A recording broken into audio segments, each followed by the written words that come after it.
本当？見えないでしょ？どこにいるのかな？見えないよ。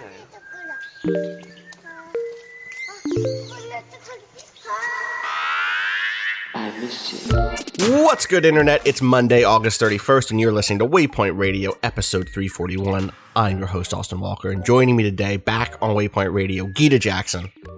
Yo, what's up? I'm finally back. Welcome back. We're glad to have you back. And back for a big one. Ricardo Contreras here also. Hi. How's it going? Good. You know, it's Monday, so what are you going to do? You know? I don't know. Anyway, Rob Zachney also here for a big one. This one has been brewing, I think, for quite some time. I feel like this has been a date that's been written into our calendars since for a few months. When did the release date of Crusader Kings III get released? It was a few months ago, right? It was not like all year. Yeah. We've only been in this state of heightened anticipation for a couple of months. Right. Well, and the anticipation was doubly heightened because of a preview you did about Crusader Kings III and how it seemed like that game was coming together pretty well. And here we are now with that game having released two pretty fabulous reviews across the board. Your own review over on motherboardvice.com/games, waypoint.vice.com, go read it, is very positive on it. And I think it's a good intro to the game in a way that if you don't know anything about Crusader Kings, you lay it out from top to bottom. You're like, all right, look, at the top of the screen, here is some stuff. And then you synthesize that into some bigger ideas about the game. Yeah. What do y'all... Yeah, if there's one thing my former editor at Kotaku ever taught me is that I need to say what the game is. Shout out to Riley McLeod for giving me that note 1,000 times. Okay, but what is this game? What do you do? What is the game? Is in this game? Classic editorial note. It's just it served me so well because explaining what the game is something I've struggled to do with Crusader Kings as a series since I started playing it with 2. Like you get into Crusader Kings, I'm sure, Rob, Austin, you've had this experience, and you get into it, and you're like, tell someone a like novel-length story of some incredible war or back and forth, like passive aggressiveness you had with another character, or a murder you pulled off that was incredibly unlikely, and then the other person is like, okay, so but what do you do in the game? Mm-hmm. What is the game? What are the game aspects? And I've always come up with a loss. Here, I feel like this is the most gamey this game has ever been, but not in a way that detracts from the core esoterica that makes it so satisfying. I'm like seconds away from DMing Kayla Sims, Lil Simsy, the best Sims YouTuber, and telling her to play this because it's exactly the kind of collision of personalities that in The Sims makes that game so satisfying. But here it's just on the scale of like most of like all of Europe, Northern Africa, and continental Asia. Mm-hmm. Yeah, I mean, so that's one of the big things I think coming into this game that I wasn't sure what they would do. If you asked me a year ago about what Crusader Kings 3 would look like, I wouldn't have guessed that you would start with a map as broad as this. I definitely expected a total reset of a focus on, Europe during the Crusades, maybe a little bit of the Middle East because you need it's the Crusades, but probably not as much of North Africa as is here. Probably not India and the kind of Indian subcontinent the way that's here. And in general, I just didn't know what to expect in terms of complexity. UI design, new mechanics focus, what the focus would be, because CK3 got away from me eventually. I played CK3 kind of religiously for 3 or 4 years, maybe longer than that, I guess. But at some point, the last 3 or 4 years, I didn't play it. I barely touched it. And in that time period, there was a big transformation in some core mechanics. In a way, like the last time I went back to it, I was kind of like, oh, this isn't, I have to do homework to get back into this now. Yeah. At a certain point, Ireland stopped being reliably a place you could go to learn the new mechanics. And at that point, I was like, okay, I'm waiting for the next one now. Well, and I don't care. When you're playing consistently, you don't need to go to a starter zone, so to speak. No offense to Ireland. Ireland had become kind of the de facto best starting learning zone in that, or not zone, but like place to start out. And if you're playing consistently, you'd be like, oh no, I'm just going to start a new game wherever. I know this game well enough. I'll pick up the new mechanics. And that was not the case eventually in CK2. Rob, it looked like you wanted to jump in there. No, I was just, I think this is a common problem with the Arc of Paradox games, where they start with the initial scope they have. And then there's two things. One is that their model is to release new expansions. But two, people are always interested, like, well, what about these folks who were in this historical period? Like, you know, they had interesting interactions over here. And over time, Paradox games begin trying to accommodate that. But with the expansions, you run into the tricky problem of you start accommodating systems of government and like new axes of conflict that weren't originally in the game and aren't really like core to what the original game was. Right. And so it starts to get that really janky, like overmodded feeling. Like every Paradox game, I also tend to fall off a few years in because I start loading it up. And it's like, once again, I have no idea what I'm doing. Yeah.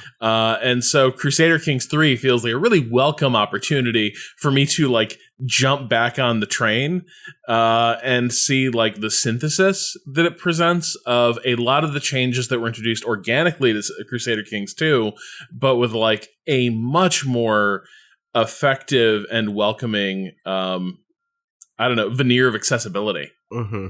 Can you? Let's talk about that. Like first impressions here, Gita.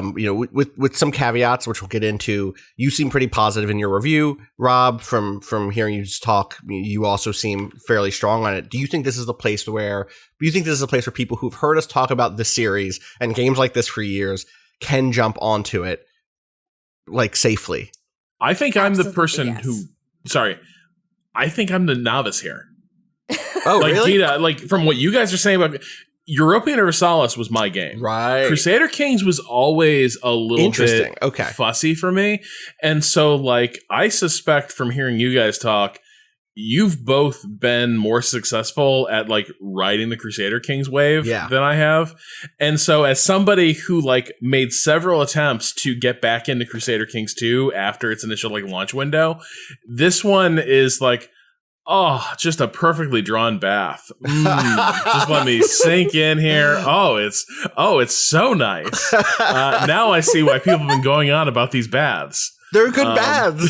There's a lot going on. You wouldn't think that it's like one of those Japanese tubs now. Oh, like, it's beautiful. Yeah. You wouldn't think that you want, 70 characters in your bathing experience, but it turns out people just keep coming in the bathroom to offer you stuff or threaten your life. And you're like, this is amazing. I love bath theater. It truly is though. Like this game. In speaking with the developers, I also have an interview with two of the leads on Crusader Kings 3 that I'm typing up rapidly, and you'll probably see it sometime this week. They really made an effort this time to think about players who are new to this game and how to bring them in. Right. People who hear this and think like that dichotomy between new players, old players, it's different in this kind of strategy game where the level of work you have to do to get into it is so much that like old players are also all going to be new players for this game. There's enough of the changes to the systems that you're going to have to do a little bit of work to get into it. But they have an actual tutorial. I know this because I'm in the middle of that tutorial still. I picked up I've had the problem of needing to have an unbroken amount of time in front of me to sit down and play this game in the right headspace versus like, let me tell you, it's easy to pick up the anime soccer game at 11 p.m. and like drop some games into that and be like, yo, that was sick. I love this tournament arc versus like, all right, let me understand the way my domains work. Let me understand what the, et cetera. And so I'm in the middle of that tutorialization, which has been pretty good so far though. Rob is covering. You say that, I got excited. Good. Isn't what? every... Sorry. No, I was just going to say, isn't every arc in a sports anime and tournament arc? No, but we'll get there. We'll get there in the second half of the show. Sometimes you have to train, okay? Austin just talking about like just saying that, I was like, I really want to put my domains in order right now. Like, because I just declared a kingdom. Oh, it's a mess. Oh yeah. So it's like some gotta organize those duchies. Gotta be like, and I gotta think about like, I'm gonna die. and who's going to inherit this kingdom, but also like what are the choice, like I gotta make sure that the real base of power resides with my heir, but it's all just fucked up right now, so I have to take a morning. And this is, I think, Austin, is like probably the biggest hurdle that still remains. Crusader Kings is a game where you sometimes like will accomplish something and you have to like hit the brakes, and you're like, I need to take an evening and tend to my titles. Excuse me, you gotta everyone. do some admin right now, right? Like, nobody disturb me. I'll be in my study. It's Virgo season, baby. We're eating tonight. Like it is. Like you just do have to sit down and organize everything, which for me is so fucking satisfying. You win a war or create a title, and you're just sort of like, oh, now I get to open up some files. Let me get those tabs open. Let me look at some lines. Some of those old counties on like on a noble who you trust now. And you're like, you know what? I took this from you by force, but you've been cool about it for the last 20 years. I'm giving it back to you. I no longer need it because I'm the king of this country. And patting myself on the back like I'm doing a nice thing. Love it. God. Great.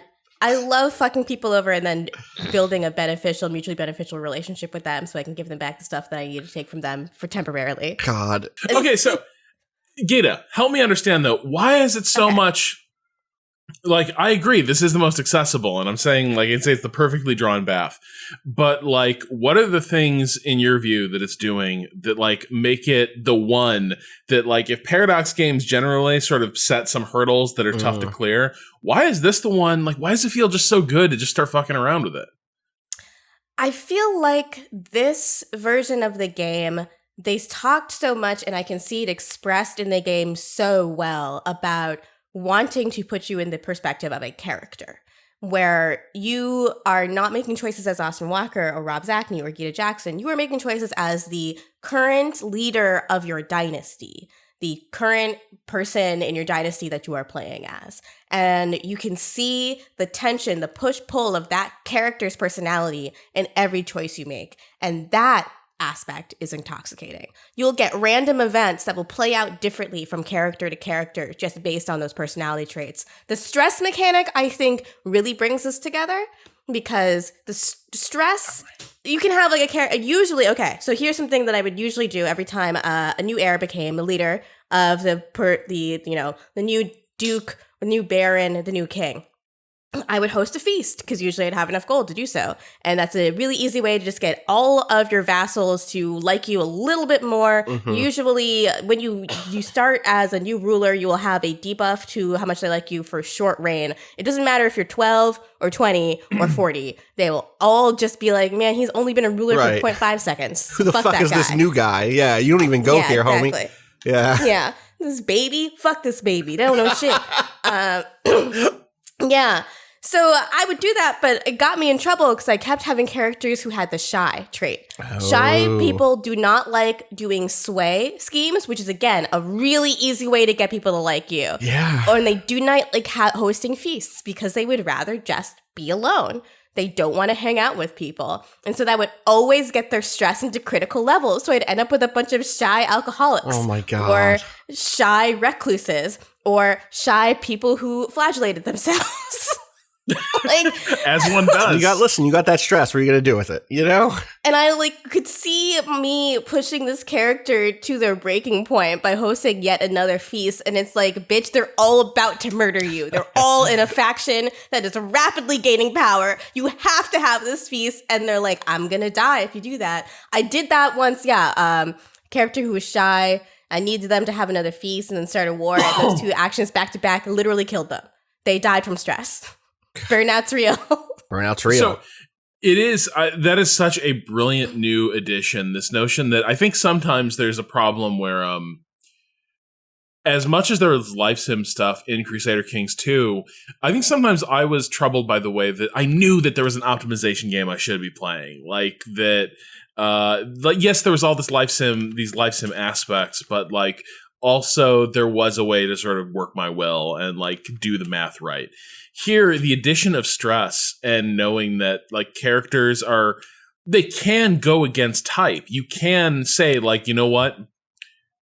I'm going to really focus this time. That's not easy for me, but I'm really going to focus. I'm going to be mindful today.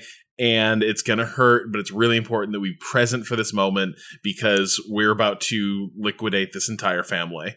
But that's useful because it does sort of surface the way that, like, hey, this is now your character is a person who, if they had their druthers, would be this way. Right. And that's not. And that doesn't mean they're going to be the perfect prince or the ideal queen, right? Like their character has flaws. You can overcome them and do the math right. You can make the optimal decision, but this is not really in this person's wheelhouse. I find though, it seems like the biggest generator of stress is parenting. Warding. Yeah. So I love this. Sometimes your character will autonomously gain traits based on other things in the background. Like the part of the brilliance of this game is that there's so much complex math bouncing at each other at all times. It feels like characters are making choices by themselves. They're obviously not. This is all programmed, you know? A lot of this is just RNG fun. But it will feel like, oh, my child suddenly is a glutton. Fuck that shit. I hate it. I want them to not be a glutton anymore, but doing the work that makes them change their basic nature will stress you out. Stress you out a lot. Did you ever have any fun? Like, I had some times where my heir just had to keep a trait because otherwise I would go critical on stress. And I was like, I don't need this person to go into a drunken stupor or a hashish phase for 3 years. I just need it. The kids are so demanding. It's like, because also your character has all these flaws. They're all shaped. It's a very good simulator of dysfunctional families. Like your character is fucked up because they had a fucked up upbringing. But now you're like, all right, I'm going to do better. I am going to shape my ward. I'm going to shape my heir, and they're going to be all the things I was not. I was a bit of a dick. I was wrathful. Did that make me the deadliest cavalryman in Northern Europe? Yes, it did. Did it also make me kind of a bad ruler and a mediocre dad? Absolutely. So my kid's not going to be like me. And then like you get the choice of like your son is exhibiting habits of being cruel, and you can teach them like patience and forbearance. You can be like explain to them why that is not nice to do, and you'll get like 30 stress warning. It's like your guy is not the messenger for this. Like, you're gonna start saying like, can you not? Sometimes when you threaten to behead the page boy, it makes them feel bad, and immediately your character will just stroke out. You just there's no dead. option for just taking off a sandal. Unfortunately, in this game, the thing that's the thing for me is like I'm thinking about this in terms of my own family. Who I love all of my family, but there are definitely people who, when I was young, would be like, "Don't do this," and I'd be like, I saw you break a cassette tape in your hand to intimidate someone 5 hours ago. That person is chill now, is a huge improvement, is a completely different human. Love him with all my heart. But you really can't tell me shit though. Right. No, you gotta tag someone else in on this one. The child-rearing model of Crusader Kings is very much like Philip Larkin's This Be the Verse, right? Of just like everyone just fucking up the next generation. But it's for a cool 700 years, that's the thing for me. One of the things that is one of the things that differs about this game from most other games that are about characters, certainly inside of the world of strategy games, this isn't true, but the generational and long view perspectives of Crusader Kings have always separated it from the stories that we mostly get to tell and hear inside of video games. Even the most epic fantasy stories that we have tend to be about a single generation or maybe 20 years. You know what I mean? You think about something like Dragon Age 2, which takes place over a number of years in one city, which differentiates it from other fantasy epics. But outside of a few other grand strategy games that do some character stuff, you don't get that style of like, oh fuck, this kid reminds me of their great grandmother. You know what I mean? Do you want to hear like an actual tragic story that happened to me? Gita, always. Thank you. I mean, I have several from my several playthroughs. I've tried to make an effort to play in non-European regions. Also, the only thing I didn't really hit was the Khaganates in the East Asia. But I started off in India. The gameplay is like a dream in India. The feudal stuff doesn't quite match up in other areas just because they had different kinds of governments really historically, and it's just sort of hard to go one-to-one. But with the Maharajas in India, it's just perfect. It's absolutely perfect, and it feels very good to play in that way. It feels like you got like a different little mini game over here in subcontinental India. Yeah.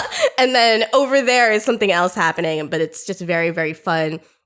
So much of it is about specific worship of specific Hindu deities. Oh, interesting. And that playing out as like tension as alongside like all the different cultures of subcontinental India are trying to duke it out to see who will be the most dominant. So it's like trying to find the ruler, the true cultural and religious ruler of India, and you probably won't actually get to find that, just have a lot of wars. But as I was there, I was, playing a guy who like kind of sucked. Like he was fine for what I needed. I needed someone who could be a warlord because I needed to just take over and claim a lot of the different duchies that were around me and amass land and power. But my heir was this perfect, beautiful angel child. He had the trait just. He was compassionate. He had all of these traits that was going to make him an incredible diplomat. I was hoping to create enough alliances using my son and my heir to create a sense of stability, at least in the southern portion of India where I was, because everywhere else it was just warring so much. Mm-hmm. And through the powers of diplomacy, the diplomacy track can be really, really powerful in terms of just getting other people to agree to be your vassals without warring with them. And I was hoping to be able to do that. Because I'd done it before, and it really worked out well just in terms of amassing titles without pissing everyone off and setting off these chain reactions. But his shitty little brother had a very high intrigue stat. Oh no.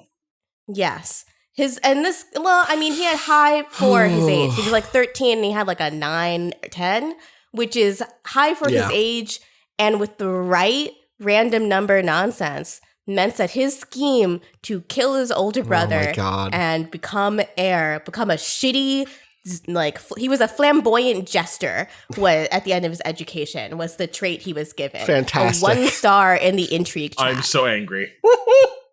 He became a ruler and we all had a fucking shitty time. Oh. God, I couldn't believe it because this like a perfect angel who had just gotten married and was like just didn't have a chance to impregnate his wife so that his grandson would be heir.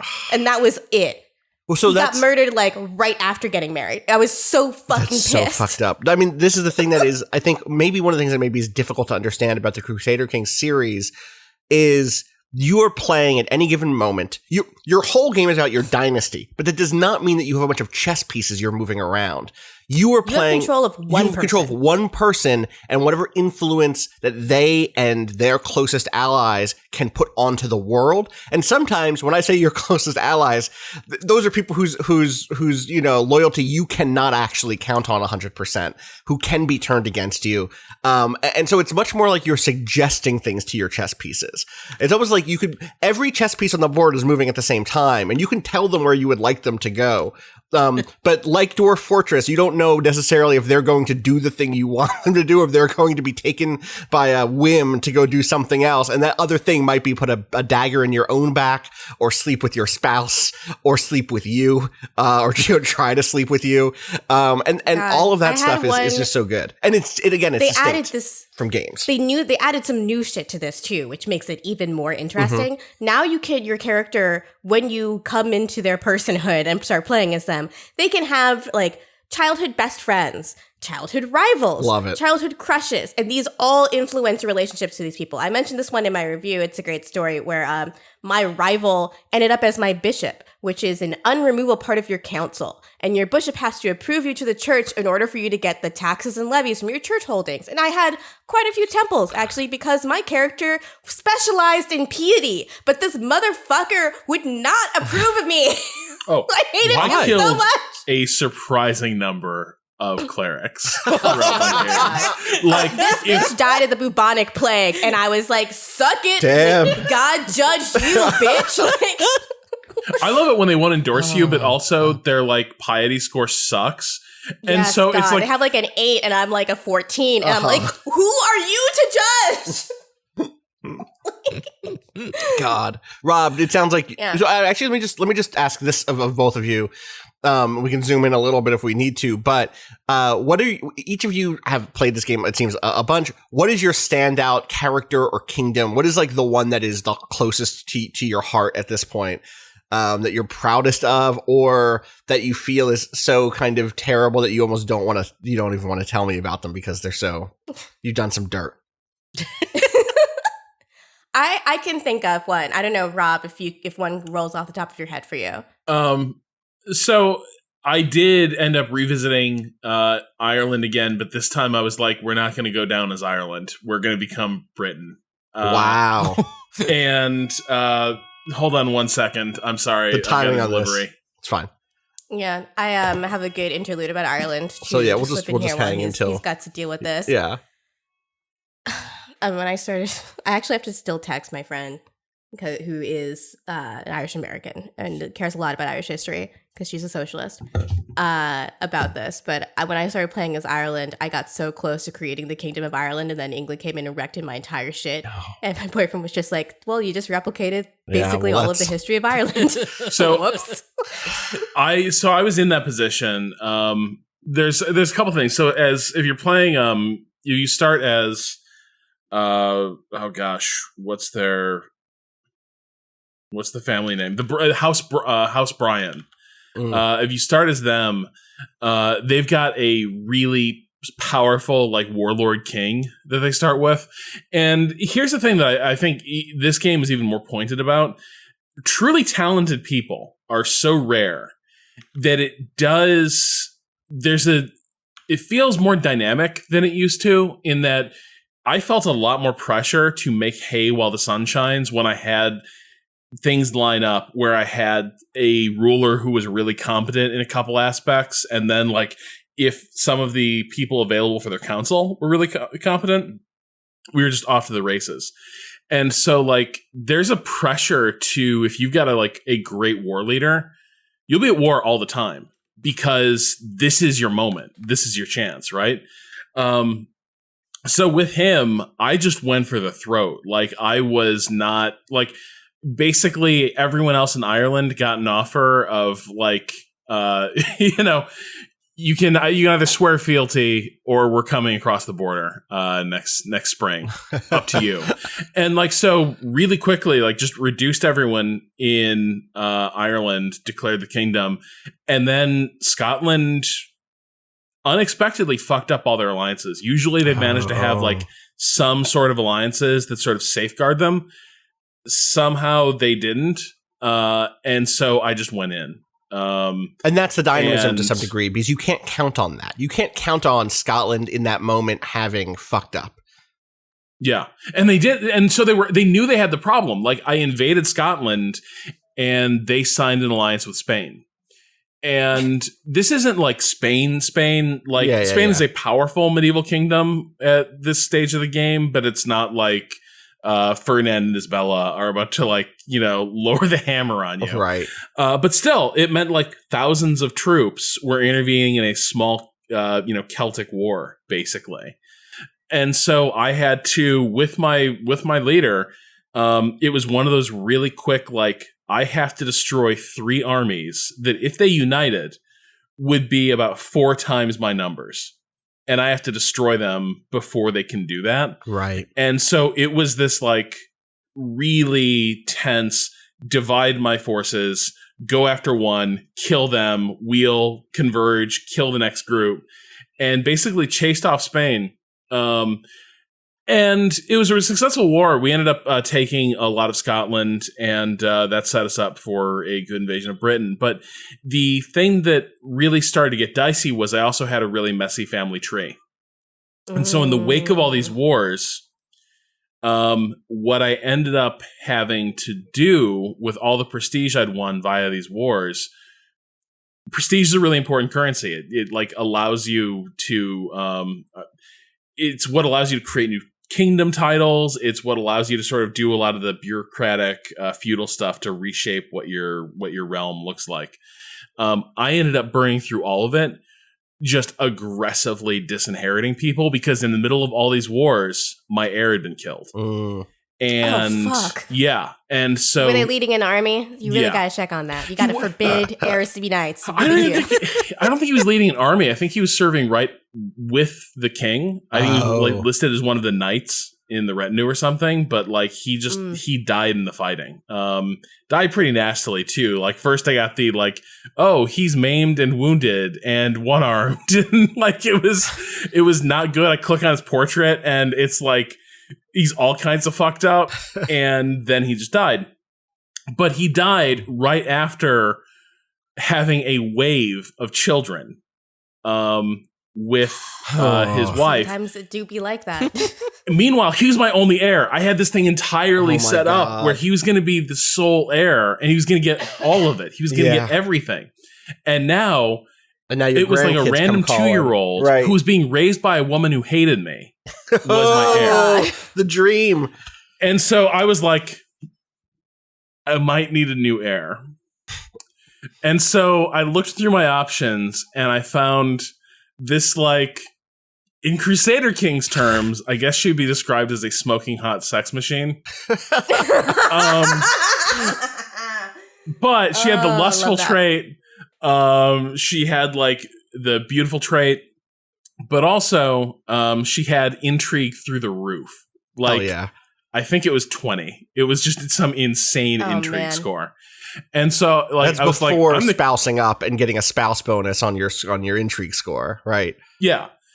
So I married her, had a kid, and immediately started plotting against my now regretfully departed son's family. Oh my god. And just began like revoking titles, finding excuses to like disinherit, and like really quickly just it was ugly, and my king was a real bastard. But by the end of it, I disinherited that entire line of the family. And but they're still around. Did they not like? Yeah, they're gonna come for you. They're gonna come for you later.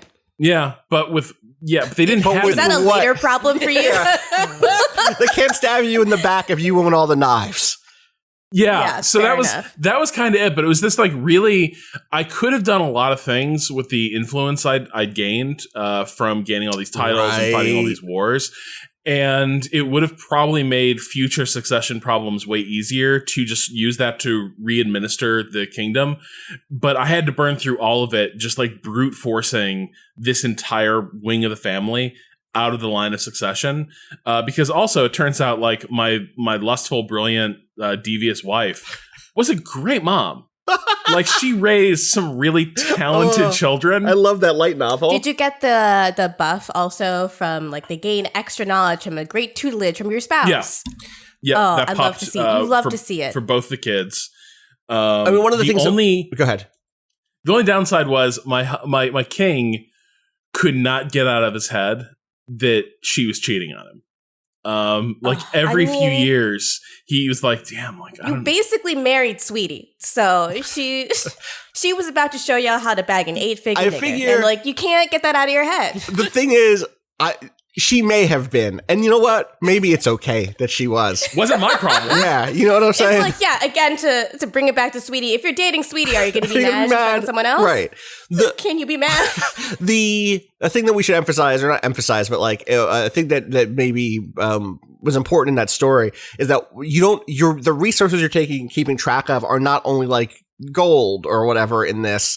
There are also kind of more abstract things, more abstract resources that you spend to do things like revoke titles or re-administer your kingdom or do great things. And that's an example of like you could have spent those resources making the future better, and instead what you did was you spent it being petty and taking away stuff from Rob, hard disagree. Okay. Hard disagree. I see. Okay. I did a little evil.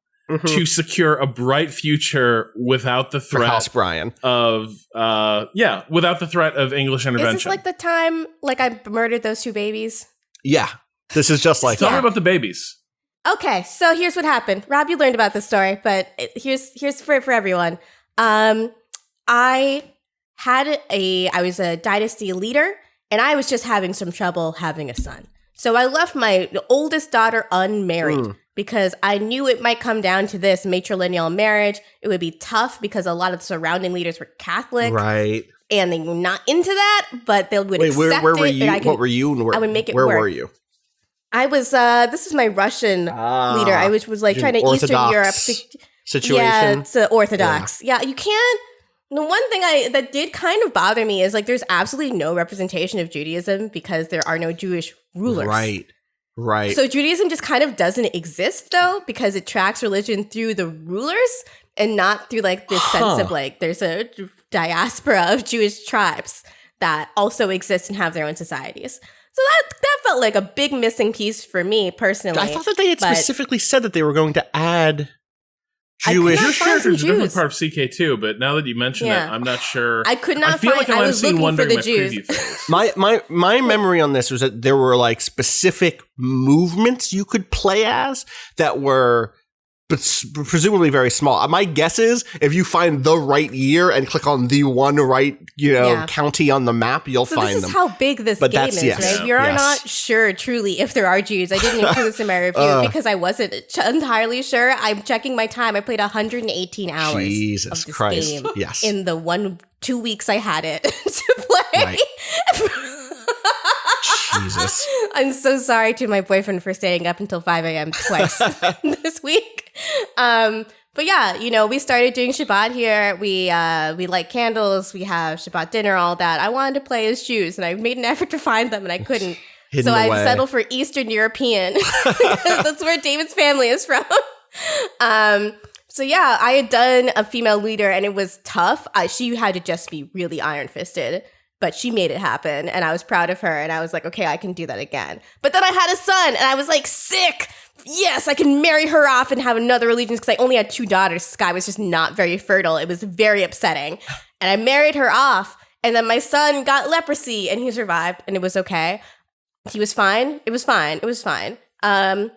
He got leprosy. His face just looked weird. He was 14, but it was fine. I immediately had him betrothed so that I could just guarantee that he would become married when he became of age. And then a year later, he died of leprosy. Oh. And then So it wasn't okay. wife. It was not okay. He wasn't okay at all. Okay. He was not okay. I was just sitting there gripping my desk you gotta be fine. Be fine, child. My only son. So then my heir was in a patrilineal marriage. And I was like, if I let this happen, if I die before she comes of age and one of these children becomes my heir, this is going to be a huge war because I'd taken over what had become a very extremely important part of this Russian Empire that was stopping Sweden and Norway from coming to the mainland Europe and just spreading. They were very, very powerful kingdoms. And they were just amassing as much land as possible. And I had this strip of land that was blocking them from going into Russia proper. And I needed to keep that intact. So, murdered the husband. Murdered child 1. Murdered child 2. And then I fucking died.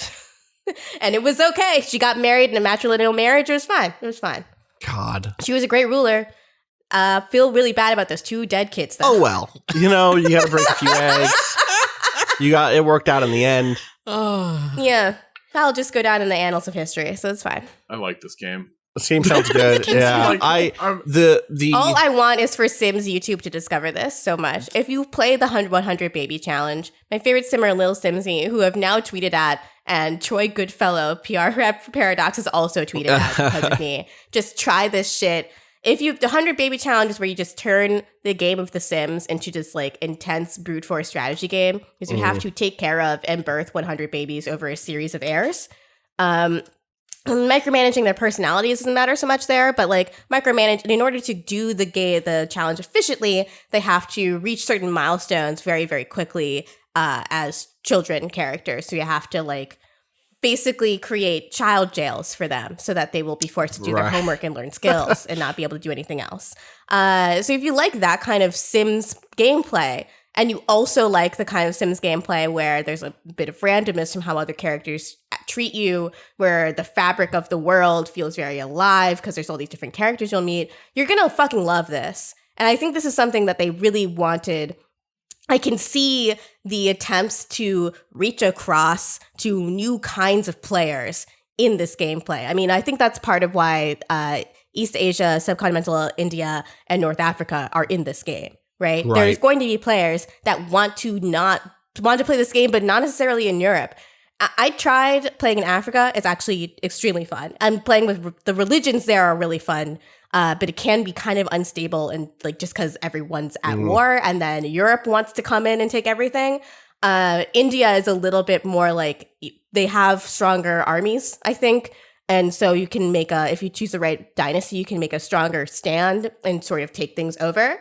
So I see in this game an attempt to reach players who care about diversity, players who care about representation, players who care about being able to be a woman and defying the expectation of when you look at a historical game that says these people can only exist in the margins. What was always interesting to me in my game where I played in Africa, an African dynasty, a couple centuries in, almost every dynasty in Africa had at least one Swedish spouse. So there would be a bunch of Swedes for some reason. A lot of Norse people had come to Africa and established their own chiefdoms there. Wow. That's really fascinating. Wild shit. And that's just listen, they got boats and are into going far distances. What if instead of landing on the north shores of England, we landed instead in Africa? In fucking northern Africa. I have all these people who had claims on random parts of Sweden for some reason. I was like, shit, this fucking rules. Or in my game where so this is broad swath of Orthodox Christianity and Walladianism, which is a straight of Christianity that had taken root in the Holy Roman Empire, which is so funny. One time the papacy was Orthodox. That was really fun. Wow. But the rest of Europe, though, was Ash'ari Islam. That's incredible.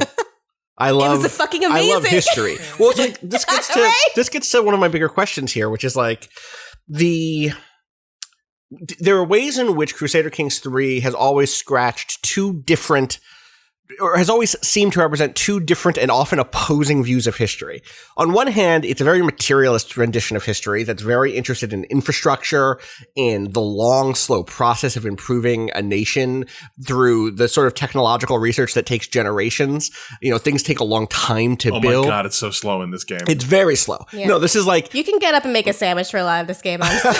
But like, it'll take you generations to learn how to make a better wall. You know what I mean? Like, it's just, this is not, and then to implement that. Like, these are not, this is not a CK2 or sorry, this is not a civilization tech tree. This is like very, very, this is the momentum of history. It's slow. It's a dung beetle, you know? Versus the other half of Crusader Kings is you have a character. Your character has a 30 intrigue score. That means that they have more sway over history than anyone else. And the way that we talk about these characters in this world is very great man of history. It is very much, because I had a war score high enough or a martial score high enough, I was able to lead my country into greatness in a way that no other leader could have. And I'm always trying to unpack those things because they're not disconnected necessarily. It's not like it says you can't just have the great leader who has a great, martial score. You do also need to have the money to raise an army or whatever. But that 30 or 20 or whatever in fighting goes a long fucking way. And I'm curious how y'all feel about that part of this, because it is both what makes it such a great soap opera game, and also it feels sort of one of the ways in which it's distinct from the non-character driven, Europa Universalis or other kind of grand strategy games that don't really want to give individuals the focus or the they don't want to say this is the reason that the way Europe is the way, or the world is the way the world is because of these seven people happened to all have really high scores, happen to be really good leaders in this specific way. I think the remarkable thing about this game is that there are so many individual actors that will influence so many individual parts of history that you can so easily be lost to time. You can make a significant contribution to the spread of Ash'ari Islam in Spain or something, but you will be lost in the mass of other shit that is happening. Like, I remember at a certain point, I was like, I have to start writing down the incredible stories I'm getting from this game because I'm going to forget them because they're just going to be swept up by the next thing that happens that demands all of my attention. It's less the great man theory and more the little people, it's the little people of history. It's a patchwork of individuals who are still connected to material things. Rob, it looks like you might want to reject that or lean in. I can't tell. I think it's also, though, that there's just so many people that it turns out that, like, even a really brilliant ruler is just one brilliant ruler in one moment in history, and there are others. Like, this notion that what Gabe's talking about, like, things being lost, I mean, things can disappear so fast in this game because the system is designed to erase these achievements of a single life as sort of the generational order takes its toll on them yet again, and trying to resist temporary. That. Pardon? No, just everything is temporary. Everything is transient. I went from ruling most of the southern part of North Africa to, in a generation, being completely fucking wiped out. Right. The that to me ends up being one of the most interesting things here because there are someone's very loud motorcycle outside my apartment. Apologies. They just want to let you. They just want exactly. Not doing any like wheelies or anything, so I don't give a fuck. The thing is that there in my Crusader Kings 2 experience, sometimes someone does break through, right? Sometimes you do end up having the Charlemagne or the Napoleon, and it's like, holy shit, the whole map has just changed because of this one ruler. Obviously, when the cons come calling, like stuff like that does happen. I guess one thing there is like, this is not even about my materialism versus great man stuff, but I'm curious, do those moments still happen here, or is it so interested in or have things just been rebalanced such that you don't end up having that 130-year period where the entire map gets colored the same color because you have an empire that just has risen overnight? The threat of the Holy Roman Empire, or the threat of, you know what I mean? But I think it's always what happens in the next 30 years. Okay. That's where this thing, you will have characters that do break through and like Charlemagne, redraw the map. And a bit like Charlemagne, is astonishing how little of that edifice endures when you like fast forward just 2 generations. Right. Things might still exist on the map, but like it's kind of like they change succession laws so that now the lords are electing rulers, and they hate electing people from the same family. And so like they keep sort of kneecapping any sort of contiguous government. And so I think this is the argument is like, I think Europa Universalis is like, this is when the state becomes immortal. Yeah. Like, yes, actors exist in that game.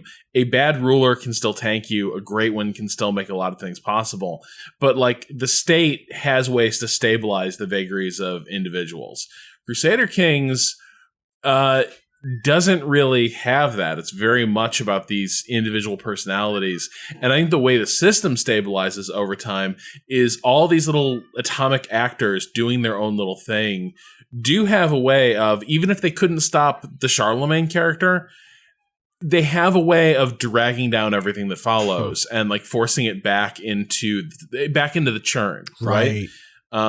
There's only so much you can directly control. You have like to make these things like manageable, you have to create powerful nobles who serve you.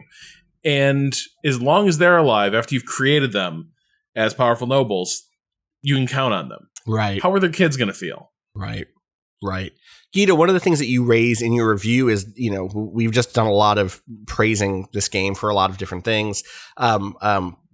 and in fact, one of the big things is, like you said, the fact that you can move the camera to the places that historically have been marginalized in the story of these years. This is when people talk about the medieval era, they mostly talk about specific parts of Europe, not even all of Europe, just specific parts of Europe are the stories that get told. And here you can focus on these other places. You can focus on places not in Europe at all. And to that, it seems like, it did a pretty good job. But you do write that there is some degree of, not cruelty, but maybe in pursuit of trying to represent a certain sort of a combination of things like ableism, and kind of religious, enmity. There does sometimes feel like there is a degree of, I don't even know how to put this necessarily, but there are ways in which by representing those things, go ahead. You can see the sort of a modern viewpoint. Sort of, you can see the places where this is a game that's made by people who live in 2020, right? 2020 Sweden mostly, if we're talking Paradox, but just in 2020 in general. This game has a character trait called obesity, but like health-related traits, these sort of temporary traits that can gain and lose over time, they have their own separate category. This one doesn't give you a hit to attractiveness, but it does mean that your character will die sooner because they have health problems. Why are we calling this obesity, though? That's an incredibly modern notion of health, just in general. Right. It is like a true notion of health, for sure, in some instances, but I'm really curious about the math that causes my character to become obese. I don't, where does that come from? Right. Why does it happen? I'm not sure. There's another thing, Rob mentioned that your characters can become wounded, they can lose eyes, they can become one-armed or one-legged. I had one martial king who became one-legged, and he took a hit to his attractiveness. And I've checked over my other gameplays, if you become disabled in this way, you do universally take a hit to attractiveness. And I just sort of thought, wait a second, this is a guy that led an army with one leg and just like ripped people's throats out with one leg.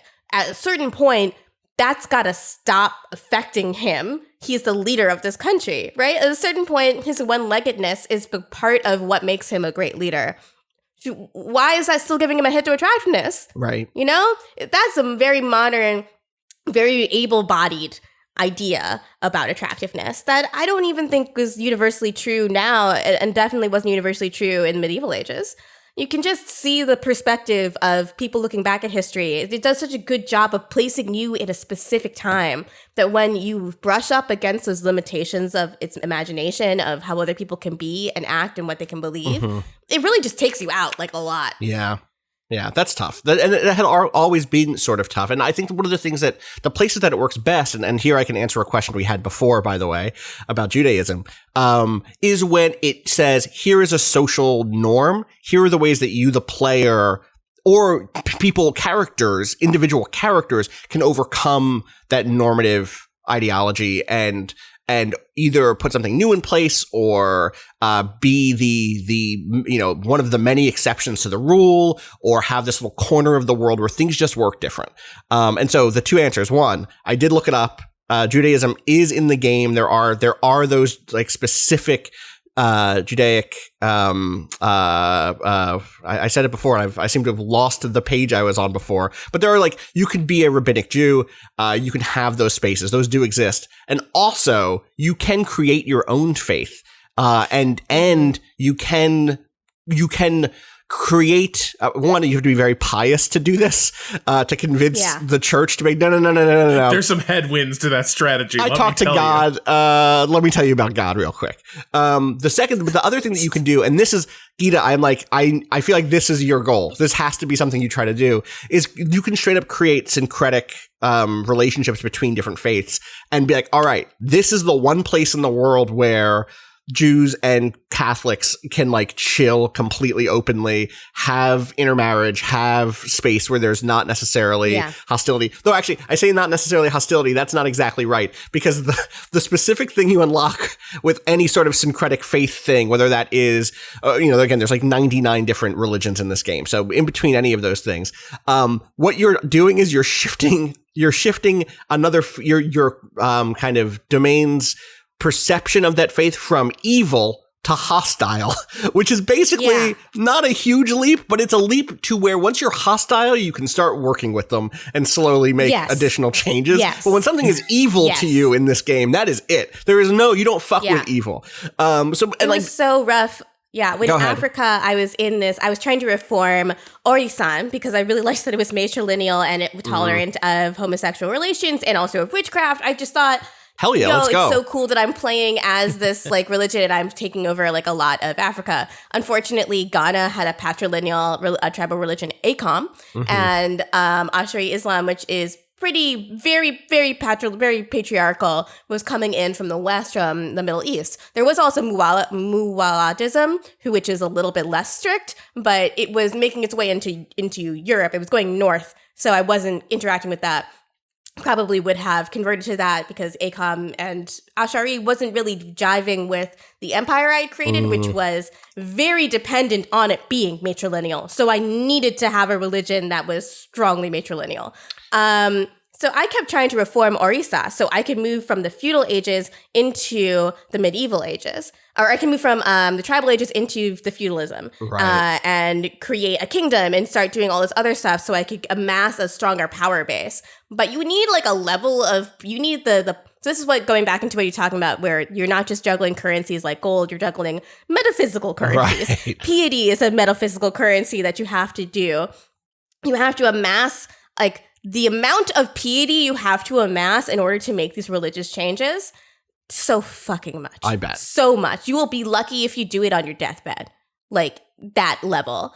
So it does show you, I think, the level of strain it takes to change these deeply embedded cultural like institutions and cultural signifiers. But it also like, like, I just wanted Orisa to be nice, to have, like, the ability to, like, actually take over this place. Totally. Well, again, this is one of the things that's always been so sharp about this series to me is, hey, these are ideas. These are ideas that people believe about the world. And so, of course, they can be changed. But also, these are fundamental ideas about the way people see their world. This is their ideology. This is their worldview. This is not just, especially for this era, this is not just a set of things that they believe on holy days. This is how they believe the world functions. This is physics. This is, this is as, if not more important than many other things that we count on today as the way we see the world. And so to change them does take a great deal of effort. I found the quote, you can play as various Jewish movements such as the Karaites or the Rabbinists. And so they're in there somewhere. You got to find them, Gita. You got to go find how to play. I got to do it. I'm going to do this as soon as we log off. Yes, of course. I swear to God. I need to do this for the love of my life. David, this is for you. You don't listen to this podcast, but I love you very much. There's this thing that's just like, listen, when we left CK2, there were like, 40 something faiths. This opens with 99. And then you could also create custom ones. And that is you can reform old faiths. And there's do a bunch of shit. Sects inside of what you think of as the big faiths, which is good. Like, I'm down for. If you break down Hinduism, they have every single Hindu sect that existed at that time. So they have Vishnu worshippers and they have Rama worshippers and they have worshippers that only worship a trio of gods and they're all fighting each other all of the time. Lord, love it. I'm excited to put more time into this. I'm very much of that thing of like, I'm waiting until one, I have time because I've been playing a bunch of other stuff, but also until like, I want to be playing this game when people are playing this game and like trading stories and watching gameplay video and all of that. So I don't know, Gita, if you saw this, Jack DeKeat and their partner, Cap Rooster, are going to start doing a CK3 Let's Play starting today. Yes. So I'm very excited for that. I can't fucking wait. Yeah, sure. Jack is a lovely human being, and this game is going to bring out parts of them that I am excited to see. Yeah, I'm very excited. Yeah, okay. Oh my God. Gita? Why did my robot vacuum just beep at me? Because it wants to remind you about your appointment. Yeah, it wants to remind you of your appointment. We've already spoken about Crusader Kings for quite some time. We're going to take a break. Gita, thank you for joining us. Where can people find you? No problem. On the internet? You can find me at XOXOGossipGita. And again, you can go to waypointadvice.com to read the review. Crusader Kings III is a world of complexity that feels powerfully alive by Gita Jackson. And then you also have an interview coming, is my understanding. So yes, sometime this week, hopefully you will see an interview. And I wanted to talk to them about the things that newer players who are curious because of my review, how to get into this game and what to look for in order to find the hook. Yeah. So if you are curious about the game but still need some convincing, this is a thing I think will help you out. Incredible. All right, we will be right back with Patrick to talk to us about some other stuff. Gita, thank you for joining us again. All right, BRB. Bye.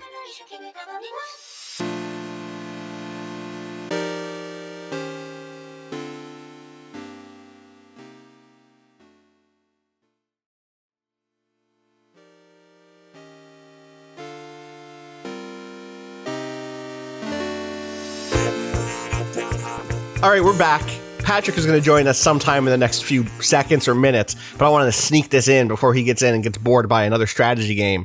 I've been playing Iron Harvest, the RTS game based on Jacob Rosalski's 1920 plus art, which you might know from the board game Scythe. Big robots in pastoral scenes, pastoral, European, early century, that's the vibe, right? It's like a big stompy mech, and in the foreground is like people tilling the soil. That's an RTS, it's like Company of Heroes. But it has a campaign that is like an RTS campaign. I've not played one of these in so long where like, here is your character who is going through a story, and that story is being told through fucking RTS levels, baby. Like, you are this is the one where you got to prepare for waves to come attack you. This is the one where you got to finally build a base and learn all the, the basic, base building stuff. Here is the one that's kind of a stealth level where it's like you and a small crack team need to like work your way through. It's a motherfucking RTS campaign. And that game's pretty good. That game's all right.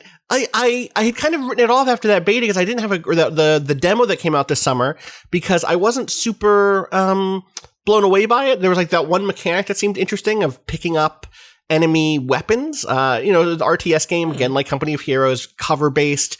You have a couple of hero units like the Company of Heroes or the Dawn of War, Warhammer Dawn of War games. And those are important because they can do special abilities and stuff. But the gist of it didn't seem that big, except there's this one thing of if you had infantry in the field, they could pick up enemy weapons and change what class they were. So they could go from just being riflemen to being grenadiers or to cannon wielders or whatever, engineers. And it turns out that actually adds a lot of flavor and fun in specific instances where, like, let's say you take an oil well, and that's important because it's a thing that you need to control. And the enemy had, let's say, some grenadiers defending it, and you had a unit of engineers with you to keep your mechs healed up. Well, then, like, let me just switch to the grenadiers really quick because I know another wave is coming in, and I can use them to help defend this wave. And that actually feels really cool. Instead of needing to go back to base and quickly, like, throw together another grenadier unit, for instance, or they pick up cannons because they know mechs are coming in. And those cannons are heavy; they're like anti-armor cannons. So that actually feels really good. I still don't know enough about the three different factions to know like what the differentiation is. The campaign starts you with Polania, which is your kind of Poland analog in this fantasy Europe. And they're also just kind of like, they have riflemen and grenadiers and, cannon wielders and it's like very stock standard, here is your military crew. I played a little bit of the Rusviet, which are like Tsarist Russians with big stompy mechs, but also like exosuits. And they seem to be very close range. So like they don't have riflemen. They have shotgunners. They have the Vanguard, which they throw forward. And so you have to get in close quick. One of their like mid-high tier units is like, infantry units in exosuits that can do the kind of a Space Marine jump pack thing of leaping across the map, not all the way across the map, pretty far across a distance, and like, jet packing their way from fight to fight and fighting with like these big fuck off knives. And in general, I'm just like, it is clicking for me a little bit better than it did in the demo. I think partially because like any good RTS, story, RTS campaign mode, there's some good tutorialization. There's a slow rollout of mechanics in a way that doesn't just put you in over your head. And I'm kind of digging the story. Like, the story, it does the thing that the sign of a good tactics game. It opens with a snowball fight. You are playing this little girl at the beginning of the game who is like wants to play with all the boys, and they don't want to play with her, and so she's gonna like sneak around and hit them with snowballs. And then you end up becoming an expert sniper, and there's a whole arc. The girl does? Yeah, the girl does. She ends up being an expert sniper with a pet bear who is a medic. What? Oh, I know that girl. Yeah, you know her. She's in the art. It's great. It's fantastic.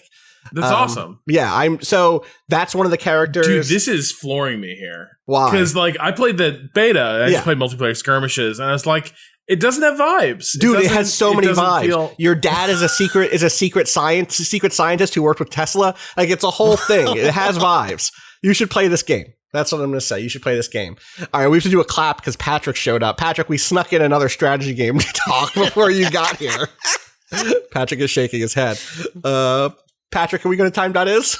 Yeah, just keep this shit in, Kato. Yeah, I'm gonna leave. No, that was the point. 100%. I know, but even this, I'm saying this part too. Let's go. Yeah, let's do it. This is how podcasts work. Yeah. 39. All right. Claps. Claps. All right. Hey Patrick, hi. We kept that in, so I don't need to do a whole other intro. No, we're good. Let's just. How you doing? How was right your weekend? Yeah. It was good, man. I had a good Sunday. It was a wonderful Sunday. My youngest, like, unexpectedly took like a 3.5 hour nap. Oh, love that. Day. My oldest left me the fuck alone. I got to like sit and like play. Like, I don't play any games on the weekend. It just doesn't happen. Yeah. They went from like the time I play all the games to the exact opposite. It's like nothing to do with the pandemic. There's just no time to do it during the day, and then at night. That's when my wife and I watch movies. So it's like, that's what happens then. Then I go to bed. So like, video games just don't happen. And so, the fact that I was able to play like 3 hours of Moon this weekend was like, this is what like other people's Sundays are like. This is extremely pleasant. Nice. What a nice. Let's just dive into it. Moon Remix RPG Adventure is one of those games that is whispered about. I'd say even more so than the like Mother 3 type This goes stuff. beyond You know cult. what I mean? This is not right. This is like a cult within a cult. Like the cult inside the cult. There's like a small group of people going like, man, you know what? We're here to talk like for this, but like the real shit is over here. You want the real Kool-Aid? It's over here. We use real sugar over here. And so this is a game that came out originally in 1997 on, I want to say the PlayStation. Yeah, it has. Yeah, you guys were talking vibes. You want the strongest vibes. PS1 vibes. You boot up Moon. You're like, I've been transported. Right, totally. To a very specific time in history. That's Soul Blade. Sorry. Oh God, I love Soul Blade so much. We can't go down that route, but that talk about vibes. Let's just look up that intro. Just go watch up. One day. I may have done a martial arts exposition to the intro song of Soul Blade when I was a kid. Excuse me? At a talent show. Let's do a charity stream where we just only play Tekken 3 and get all the endings. Oh, fuck. Oh, that sounds so good. That was like a year of my life with my friend. Shit. Well, because wasn't it every time you you beat it, you could unlock a new... that was the whole thing in every Tekken 3, character right? unlocked a new character, and both of them had endings. It was the best feeling. Oh, that whole era of games. Anyway, Moon... Same era, though, honestly. Same era, I'm totally. dancing around the same spot, 1997 or whatever. It was a game directed by Kenichi Nishi, who had worked on a bunch of other stuff, including Super Mario RPG, Chrono Trigger. This is someone who comes in with a lot already of RPG, like, history, and then kind of says, and this is the way it's always been explained to me, and you can tell me if this is an accurate phrase, that it's like the anti-RPG, that it's an RPG that's supposed to be like deconstructing a lot of what RPGs do, that instead of playing the hero who's come to town with a sword to save the day, you're playing someone in a world that has been beset upon by a hero, and you have to deal with it. But basically, like it's the it's a lot of like the staff that worked on this had worked on various JRPGs, a lot of people coming out of like the I guess not even Square Enix. It was just Squaresoft, probably still at the time until the Enix merger happened.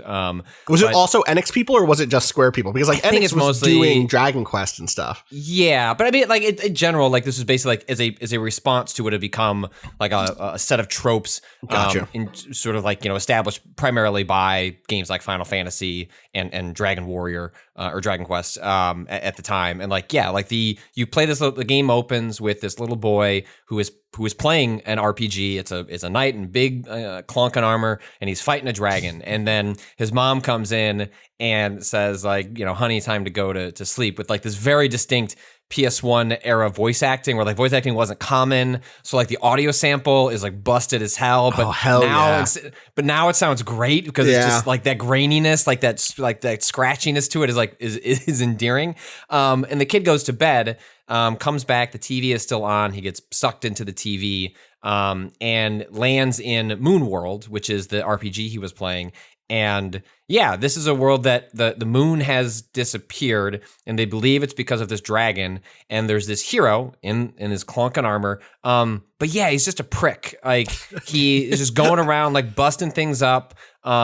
He has to fight monsters for experience points, but none of the townspeople understand why he has to kill these innocent monsters. And so these monster corpses are just littered throughout the world. Like there's a bat and like a Zubat or whatever, and just like he comes over and like in this game, when the hero defeats them, there's a gash mark in that monster, and his corpse is just hanging out on the field of play. And so it's deeply unclear to me what my role is in the story yet. Like it's not sure. Like you come in, this character Granny, a grandmother, recognizes you, puts you into some clothes of somebody that the rest of the world thinks died in a tragic accident a year ago. So you're sort of just kind of like pretending to be this person, and I don't know exactly how. Majestic.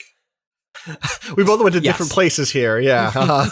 Great. So I don't quite know what is like going on there. Yeah, that seems like pretty clearly going to be part of like the ongoing story. But yeah, it's if you've played like 90s RPGs, which is like what I grew up with, it was like I would go to the local Family Video, and yes, I read EGM, but mostly it was like I finished this JRPG, like where's the next one? Like that's how I got conned into playing. Was it like Legend of the Seven Stars? Oh, sure. You know what I'm talking about? I was going to say that game. I was going to say Legend of Dragoon, which was not a good one. But I just picked up whatever the next one was. It was just like cool, Legend of the Seven Stars is the subtitle of Super Mario RPG, a game that people like. What am I thinking of? It's a famously bad JRPG. I don't know. Someone will write in, but that's the thing. It was just like I looked at the art and I was like, that's a JRPG. I know one when I see one, whether it was a cart or whether it was CDs in the PS1. Like that was the era where I played a lot of those games. And so Moon is all right. Let me paint a picture, which is that. I won't paint a picture. I'll make a claymation picture. Okay. There's a lot of claymation. There's a lot of claymation in this game. The enemies, the little monsters, are like these little claymation things. They don't quite fit into the world perfectly. It feels like someone just sort of like photoshopped them in a way that is utterly charming. Because there are other pixel art or hand drawn stuff in the game also. Yeah. So like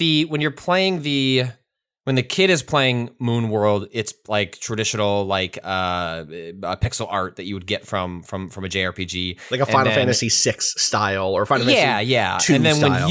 when you fall into the world, it's way more Final Fantasy VII, where you're getting like these pre-rendered backdrops that don't have much resolution to them at all, but now have taken on their own sort of like nostalgic aesthetic, and then mashed up with.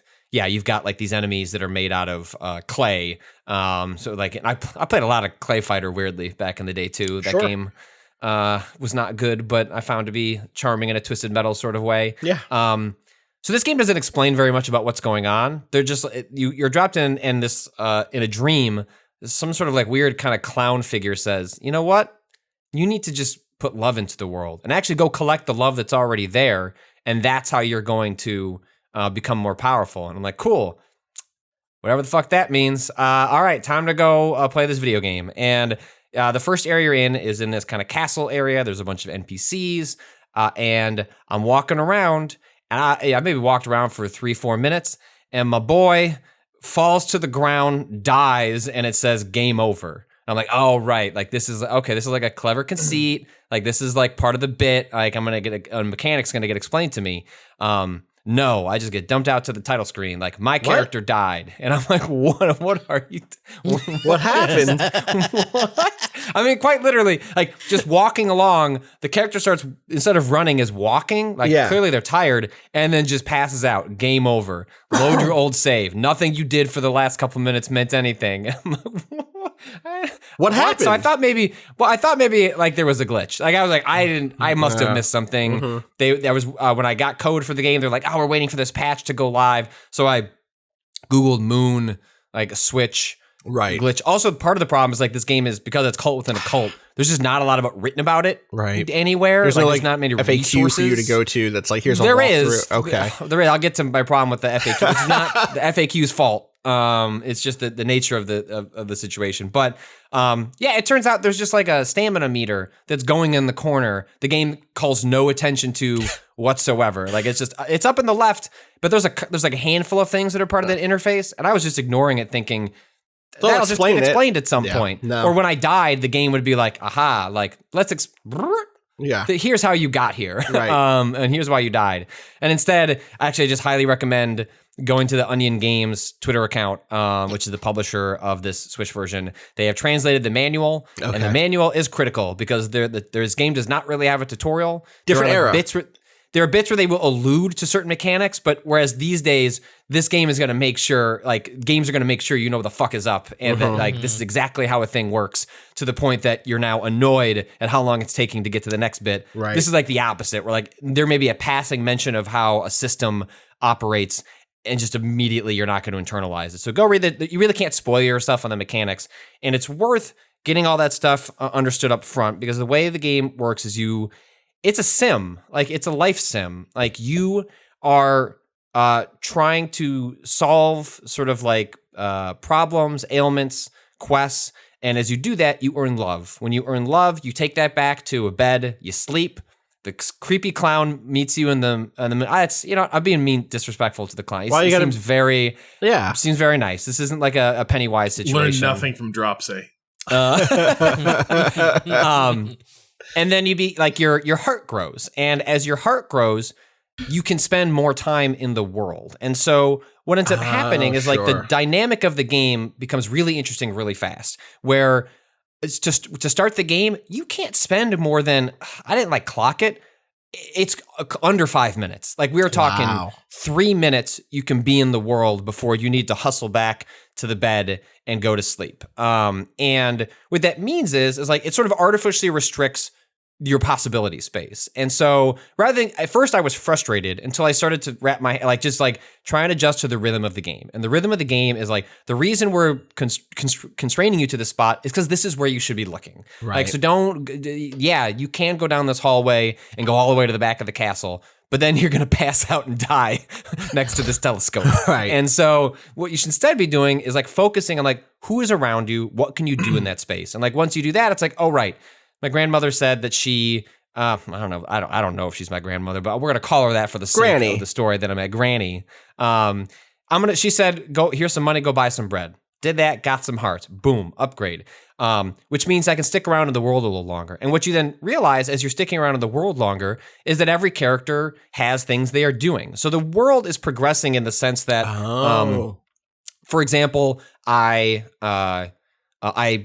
went to an area that triggered the hero character coming out, throwing me to the side and heading south. I followed them, and then they went and like fought like kind of a slime creature from Dragon Quest, and I was able to, then he busted open a boulder and went below.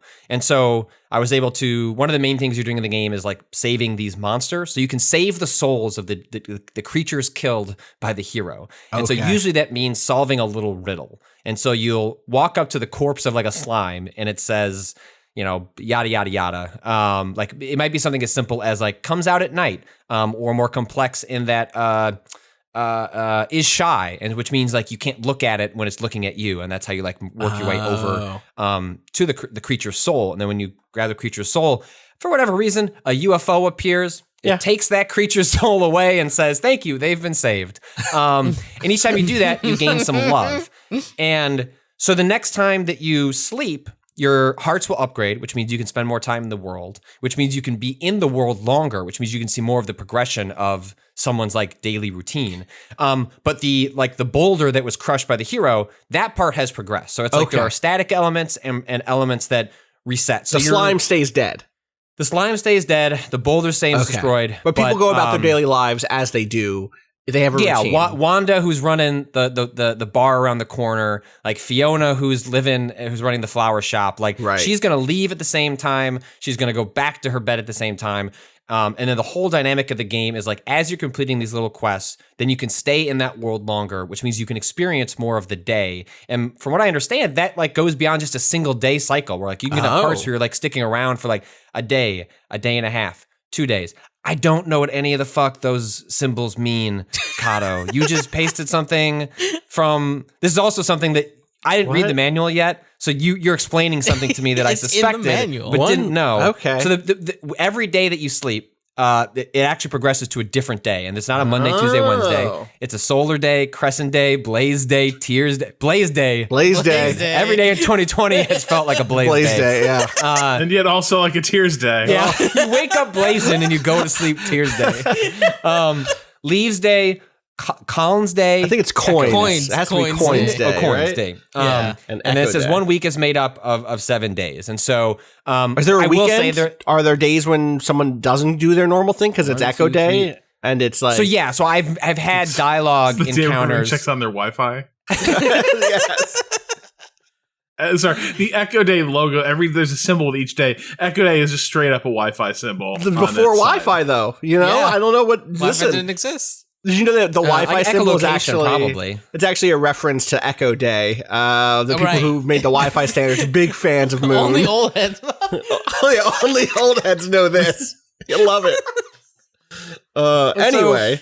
There has been dialogue where I've encountered like a character mentions like, oh right, like I've noticed like this guard does this on Blaze Day. So my guess is I haven't done this yet, but because this is a game from the 90s, there's not like a quest log, and so I thought I keep in my head that I could just like track everyone, but now it's become to the point that's like, no, I need to get out my notebook or like my phone and just like start keeping a log. Like here are the pertinent details for every character, or like here's what they're up to, because that stuff's going to start entangling with one another, especially as I can stick around longer in the day and night cycle. Like just like a small example of how this plays out is I finally was able to stick around long enough in the night where I could go return this ring to Wanda, who's running the bar. She sleeps during the day, right at her bar. She's ready to work as soon as the moon comes up, and she wakes up at night, and I can return the ring and also come back to go back to sleep. But as I do that, I see my dog, or like the dog, Granny's dog, just bolts out of there and heads south. What the fuck is that dog up to? Like that's what's happening constantly in this game. Is like right as you like do something nice for someone. And it's all about doing something nice. It's like solving someone's problems, finding something for them. It's helping them deal with an issue.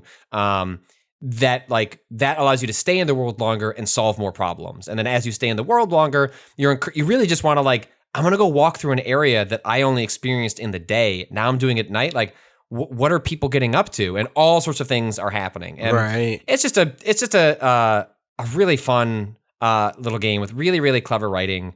Like it's a game about love, but like it has a lot of heart. Like that's like clearly like the core conceit of the game. Like this game's the interview I have up on a site, which I really encourage reading, even if you're not going to play this game. The interview with the game's writer Yoshiro Kimura, who's really good friends with Toby Fox, the designer of Undertale.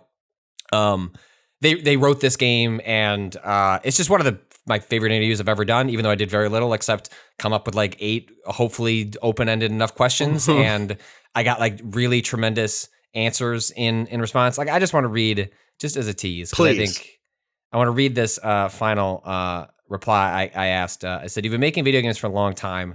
Why keep doing it?" And Kimura writes back, "I don't know.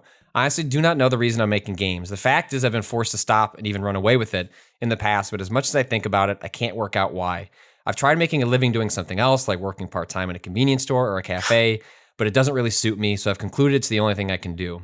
Come to think of it, a long time ago during my travels, I met a guy in Alaska who ran a lodge, and he gave me this advice. If you ever feel stuck, you revisit what you loved as a child. I think that may be what I'm doing. At any rate, I think looking back at your childhood isn't about industries and markets. It's about looking deep into your heart. My loves were stories, music, and making games on 8-bit computers. I think that period of my life is where my soul lies, and it's being able to feel the impulses welling up from there, which is why I'm still making games today. It's a little difficult to put into words, but I hope that answers your question. Kimura, I think you nailed it. I think you did put it into words.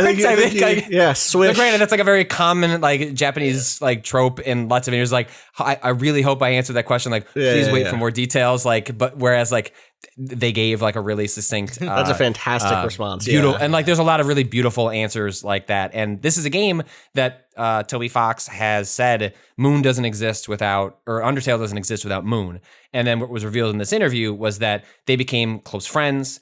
And one time when Toby Fox was over in Japan, basically just said like, "What's up, man? Like, get that game localized. Like, what are you doing?" And he was like, "Yeah, okay." Like, and they had to find a hard drive with the source code because this is an era where in Japanese games especially, they were just really, really, really, if you're not Nintendo apparently, because Nintendo, if you hack into their servers, apparently they've got everything backed up just fine. But lots of video games, but especially Japanese games, you know, you'll hear this from lots of folks that are doing like compilations and stuff like that. Like just source code repositories were just not maintained during this era. It was a lot of like build the game, ship it, throw it in the trash, build everything from the start all over again. And they found this game like just like hiding on a hard drive, which is the whole reason they were able to even do this port without having to, you know, like build it from scratch. And so, just a utterly charming a game that's it feels like so different than anything else I've played. So I cannot recommend it enough, but also recommend like reading their Twitter account, reading the manual. And so, you know, my brain does. I don't like riddles. Like, they're not a puzzle I enjoy. I have a love-hate relationship with puzzles in general, despite liking a lot of puzzle games. But riddles make me feel like it's just rare that like I look at a riddle and go like, this is gonna be fun. I look at a riddle and just immediately feel like I'm not smart enough for this, and I don't enjoy. And this game, unfortunately, is all the monsters are riddles. Like to solve how to like capture them is really just a lot of riddles, and so. You know, I have no problem looking at a walkthrough. The problem is like there's 2 walkthroughs. There's only 2 on GameFAQs. And one of them, I am going to endeavor to try and track the person down because the fact like starts by just apologizing. It's like, I don't read Japanese. This is all kind of cobbled together. I really like this game, but it's like my friends who sort of read Japanese are like kind of helping me out. Like it's like just a plea to like as an apology for like what is or isn't there. And it has a lot of the answers I'm looking for, but they're just like completely spelled out. Where it's like all I want is like a kind of a vague hint about like what to do about like this creature. Like give me like a throw me in the direction of it. And instead it's just like creature : exactly what to do. And so like I spoiled like 3 different creatures in like trying to just like get a hint on what to do next. So people if people are going to play this or have played it and have recommendations, I'd be curious to hear. Otherwise, I'll just have to do my best with the fact that's spoiling everything. But if you're looking for something different to play, I can't really. No, this sounds great. One of these 2 FAQs, one of these 2 facts is by Duo Maxwell.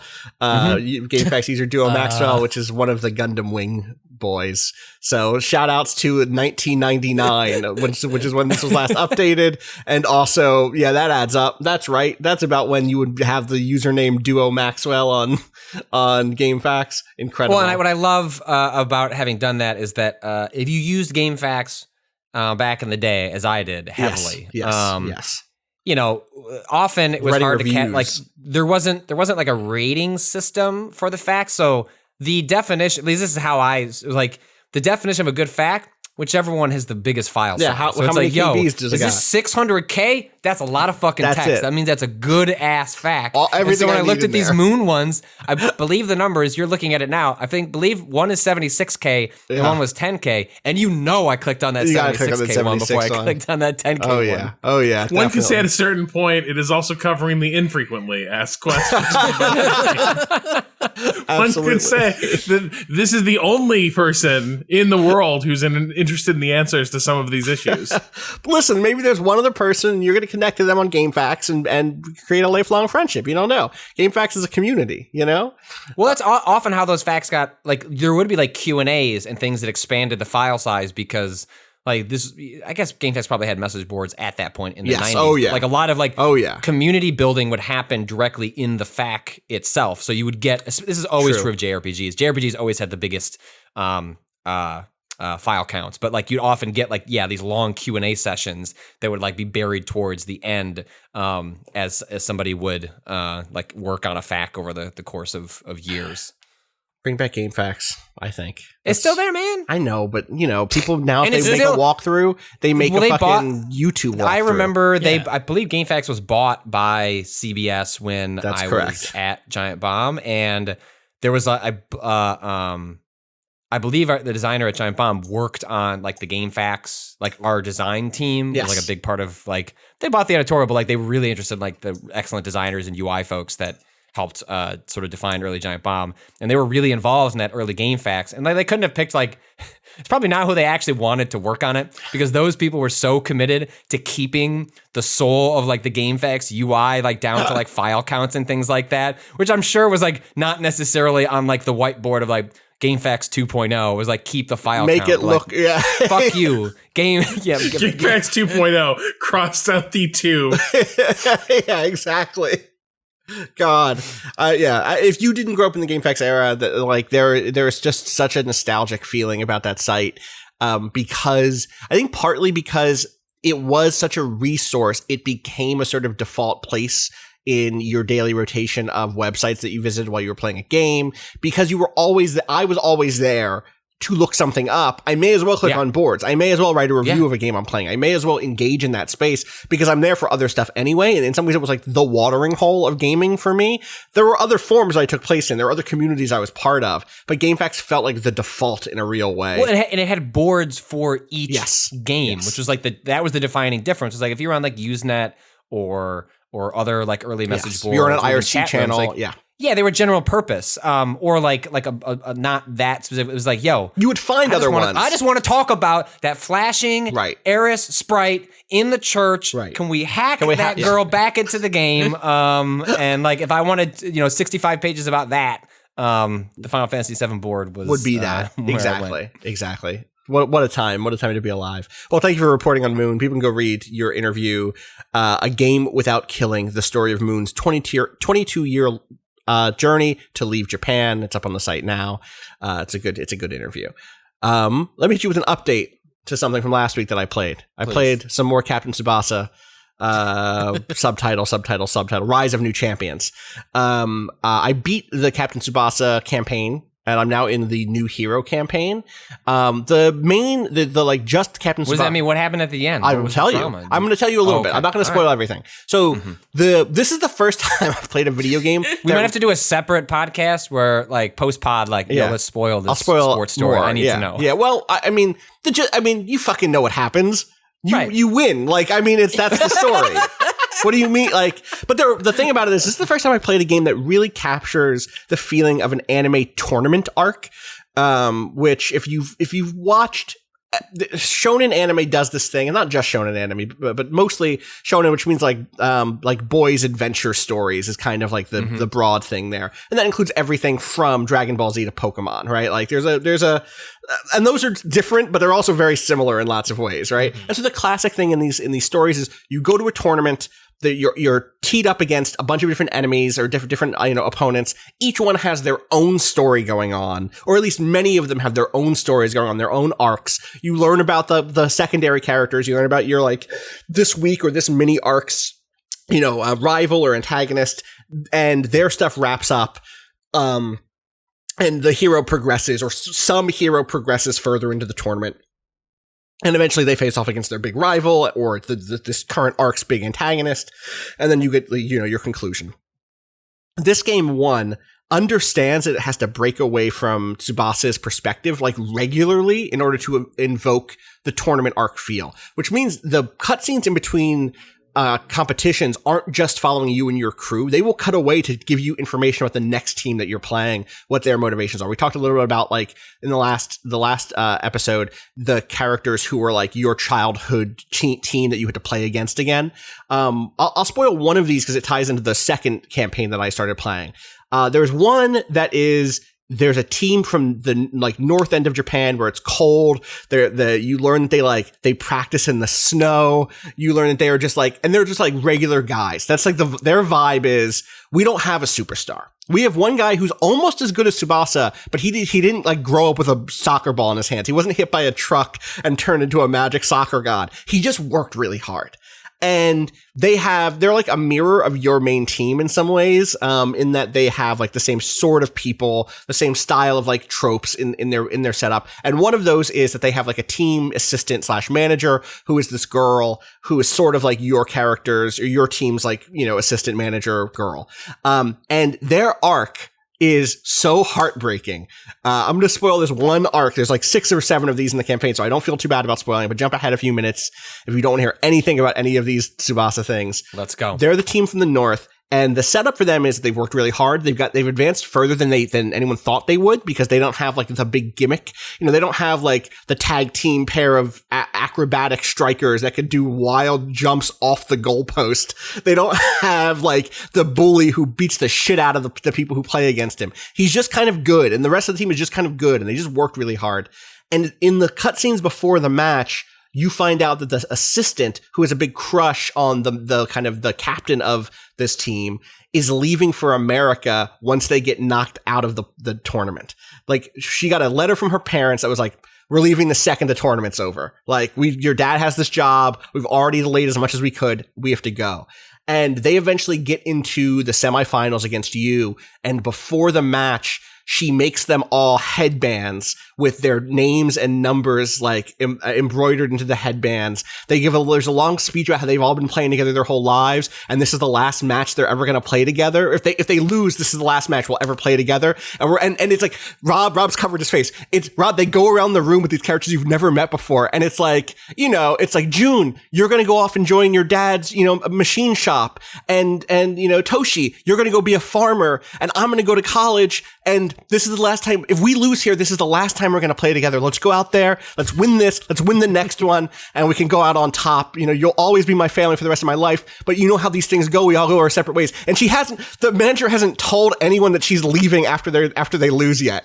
And so you play this match, and you're like, I'm going to beat the shit out of these kids. These kids are not as good as me, and they should get to win. They should get to win. Why can't they win? And they, in fact, lose. You, in fact, I beat the shit out of them. I'd come off of a game against this guy who was like this big bully who was like the first real hard defender to play against, because Tsubasa is just better.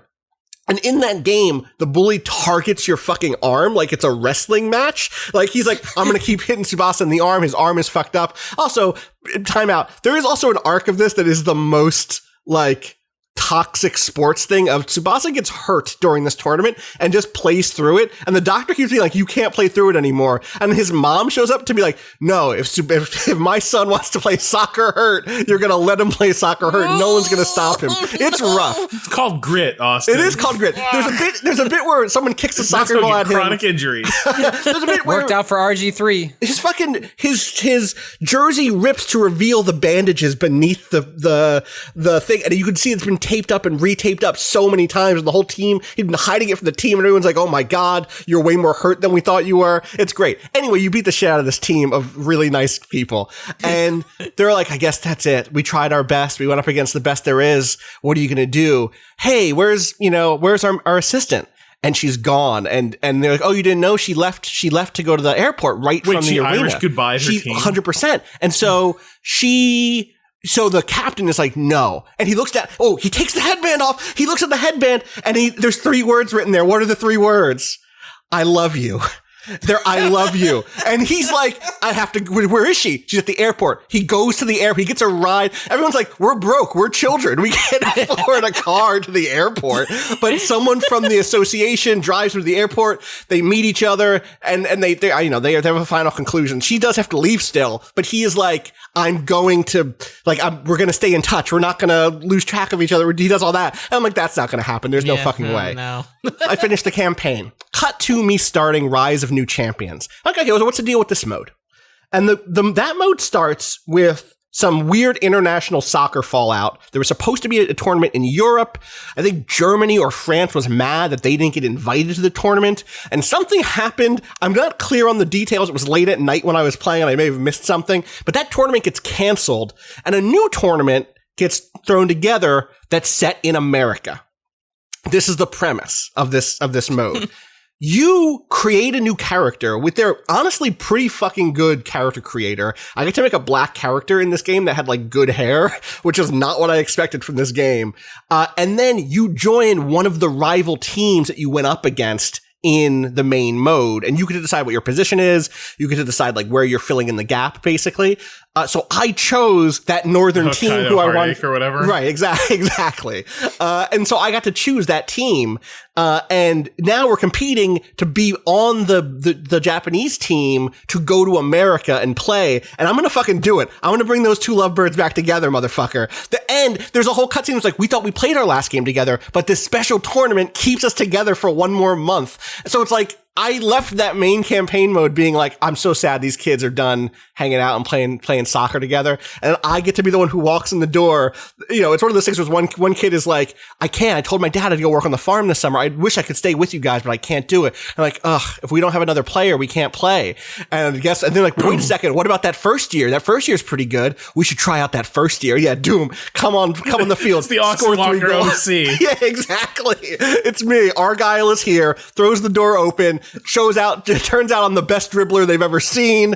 I pass really well. And this mode very clearly is like the main campaign mode because this is, your team is not very good. You are not Captain Tsubasa and like the elite squad. So where's Tsubasa in all He's another competitor. He's off on another team still. You're one of his rival teams. You're either the team where his main rival is, you're where the team that I suggested, or there's a third team who has like really good midfield. Oh, the kid who gets sick a lot, I think, is the third team. You could be on the kid who gets sick a lot team, the main like aggro rival, or one of the teams is just there's a guy who gets sick a lot. And it's the guy who has a heart condition, which by the way turns out to be also a Madden thing. Yeah, I mean he gets sick. When I say he gets sick a lot, I mean I think specifically the way it's mechanized. I was thinking like he gets the sniffles. Like damn, he's got a cold again. No, he has a heart condition, which means he can only play the first half of every match. But he's incredibly good. Maybe he should just not. I am really curious about the structure of this game, though. Like, is this the rest of the campaign, and like Tsubasa's going to be kind of off stage? No, he's in this tournament. I just haven't played against him yet. So this new tournament, I mean, is a round robin, so it's not even just a regular tournament.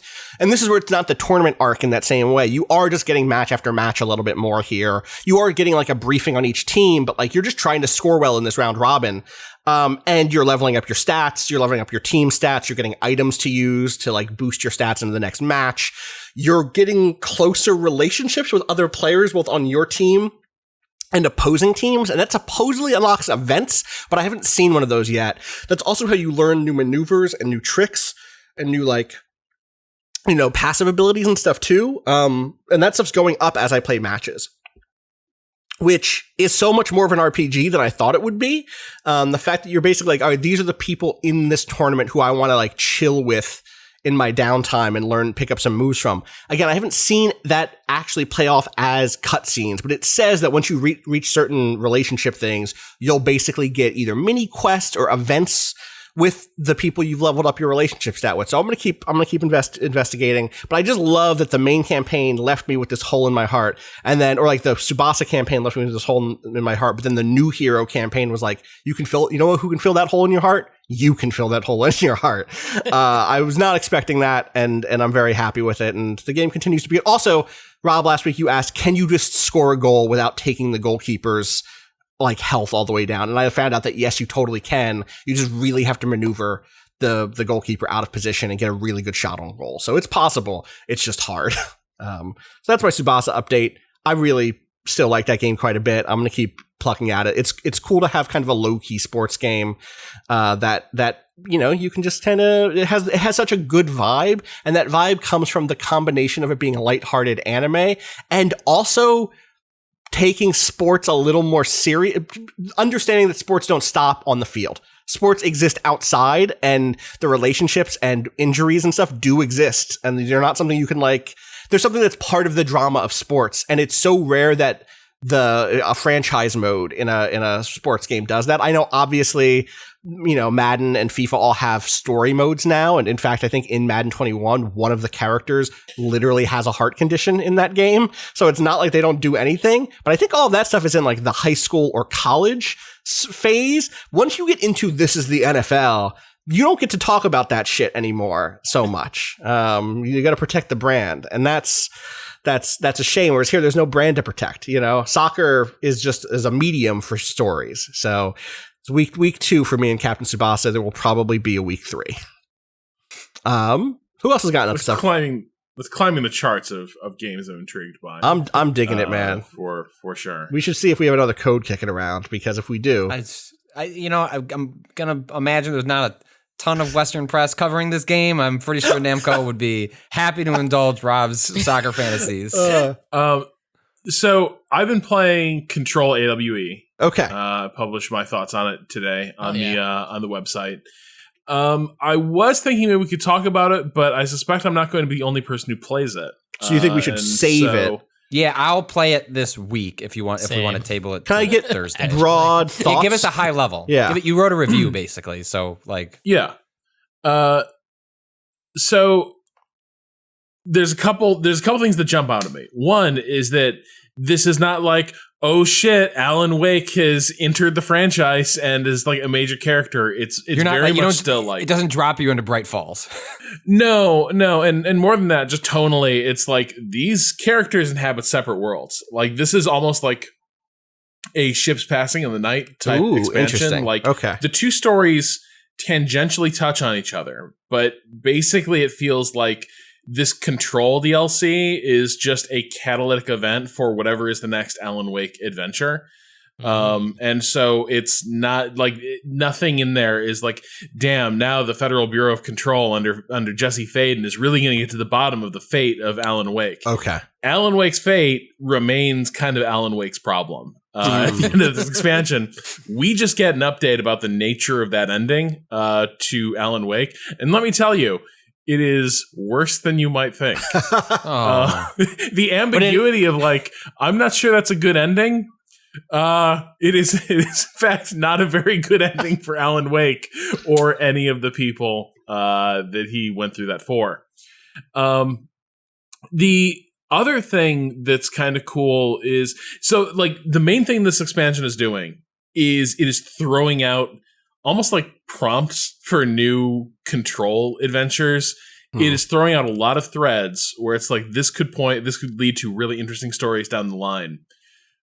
But it's not really telling that much of a story on its own. And so it's kind of a weird, the analogy I use for my review is it's like an anthology, but a really short anthology that you would find in it's the kind of anthology you might find toward the front of an RPG source book or something like that, where it's here are all the adventures that are possible in the world of Control. Right. Here's some antagonist factions you didn't know exist.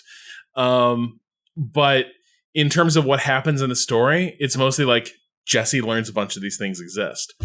The watch out, I'll say, is that I am sure it is a pretty nice difficulty progression from Control through Foundation up to AWE.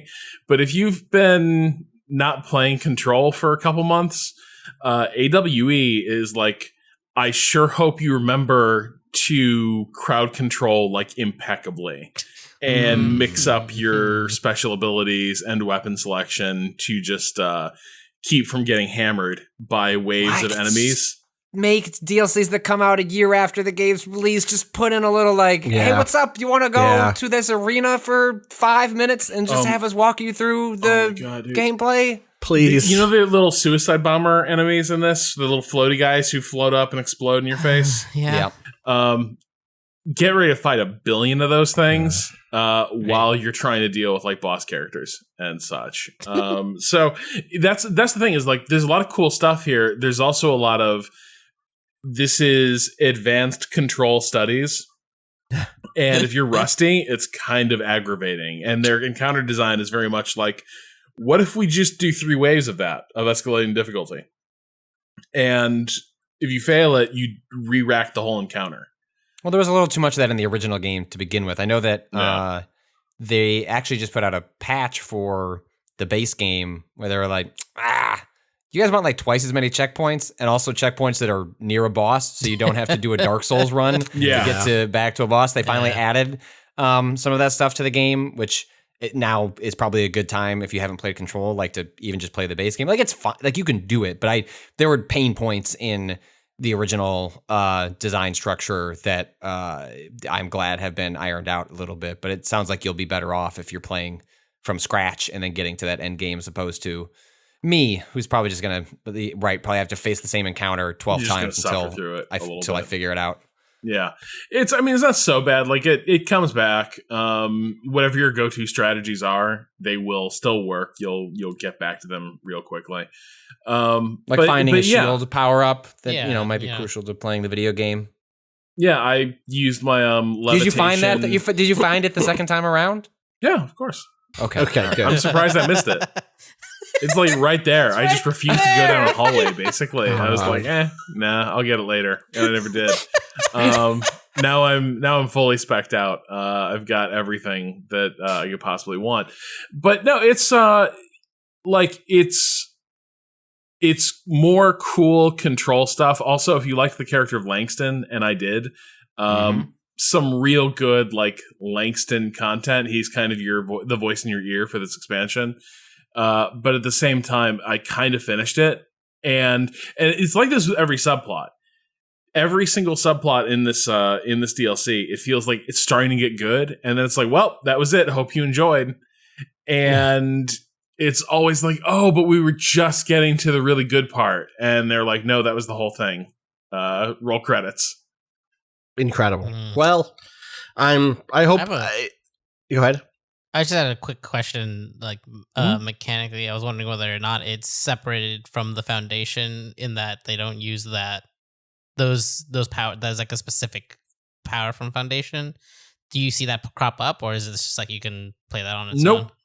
No Foundation enemies, I don't think, and no Foundation powers. The crystal's fun, but like, yeah, I guess it isn't that important to pull forward, but yeah, it's just wondering. Also, I guess the Foundation stuff was more like proximity to the astral plane, whereas this is very much like you're in the part of the agency that's very much like field agents, right? And so it's just real basic control stuff, which I like. Yeah, totally. And that is you are still completely in. I guess I shouldn't ask this. I guess that's a spoiler. I'm not going to ask that. If you, I was going to ask if you just stay in the oldest house the whole time, or if you do get out. Yeah, you're in a new part of the oldest house. Okay. It's like you go to a new department that did their own thing, and it's basically like you're going to the field agents department. Mm-hmm.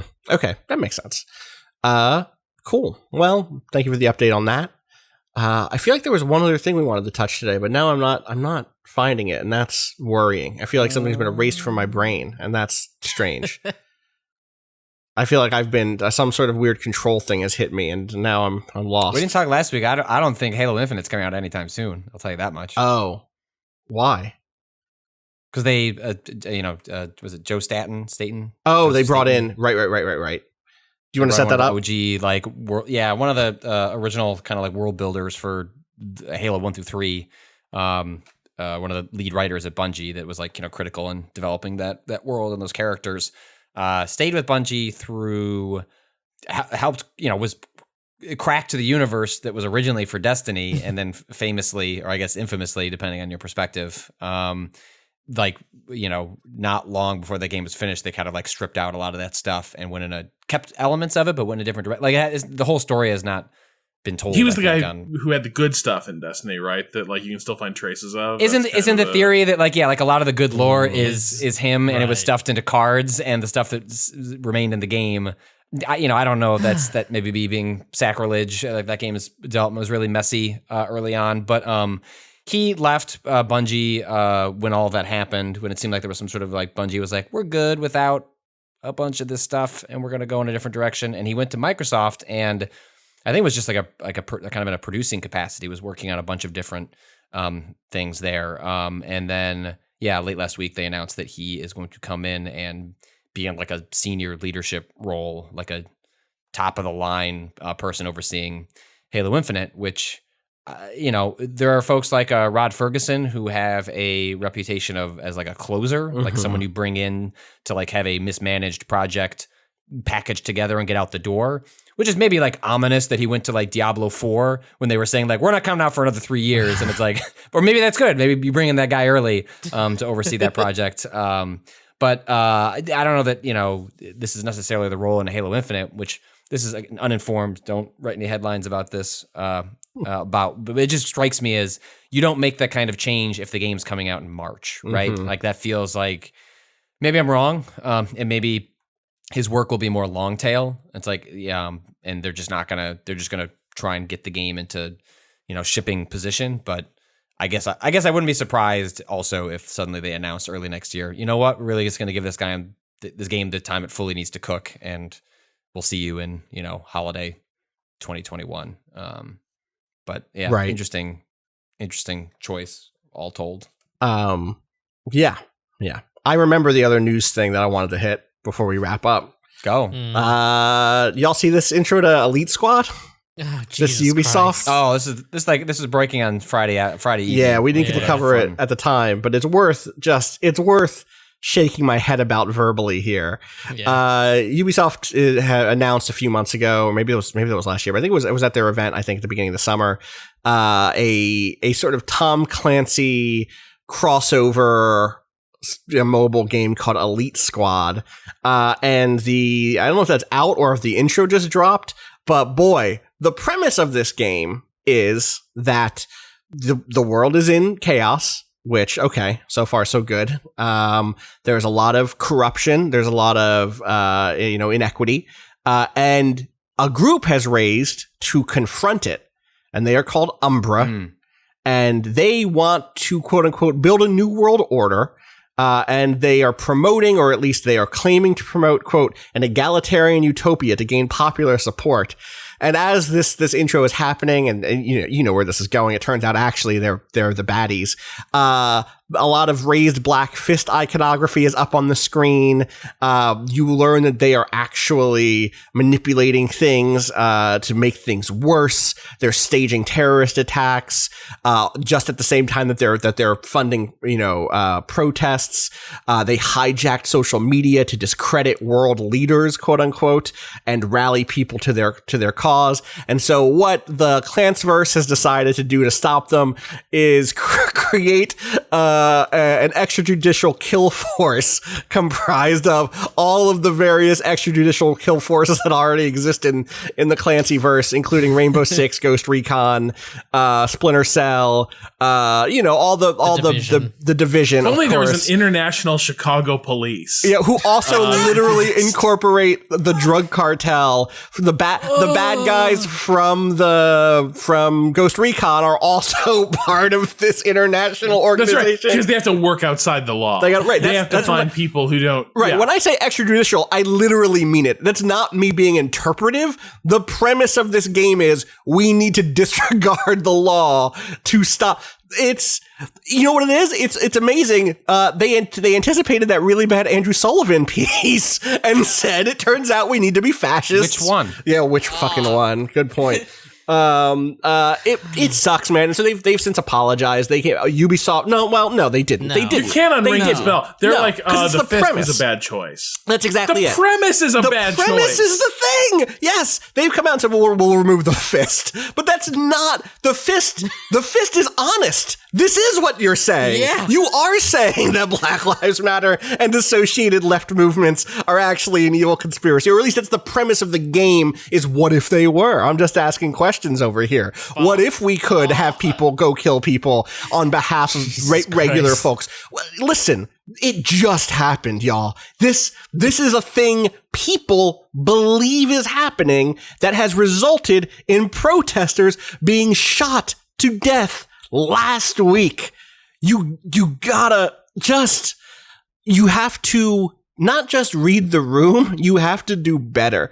You have to understand that you are not just working in the realm of like fantasy, you are working in the realm of analysis and speculation with this shit. You are not just saying, what if there was a world? You are agreeing with extant ideology that is believed and actionable today. I just don't know. Like, you're not playing with matches, you're playing with fire. That? Like, that's what of freaks course me out they about are. Elite Squad. It's like, it's so on its face that it's like, oh no, you just sat down and you were like, from concept through execution, it was like, you know what we should do is we should make a game about what if Rainbow Six was just turned loose, gloves off, against the popular movements that are in the streets today, right? And between this and the really bizarre and darkly paranoid marketing around the new Black Ops game, it really is sort of recasting about like what has been going on with these military shooter action game franchises for years, right? Because like the veneer of their approach has always been, we're big, dumb action blockbusters, right? We are so preposterous and so stupid that we can't really be taken all that seriously for our politics because they're cartoon politics. It's like analyzing Rocky and Bullwinkle for, a commentary on Cold War thinking. But at the same time, like now you look at like what they're choosing to make right now, and obviously there's a lead time. These things are in pipelines for a while. But, even so, it's really fascinating that just as sort of the conspiratorial wave is hopefully cresting, hopefully this is it at its crest. But as this thing is really starting to get out of control, all these purveyors of military action games are starting to really play footsie with the idea of like, what if all the bad things that oppose just outright authoritarianism in our daily politics, what if they're all connected by shadowy left-wing groups? And what if they're all long-term, like fifth column strategies to destabilize our great and perfect nation? What would be off the table for combating that? And it's deeply creepy.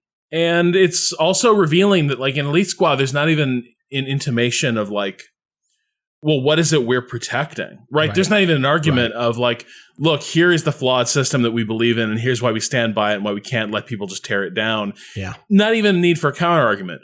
All we need is the justification that like, there's no way all these protesters in the street actually are judging that the status quo is intolerable.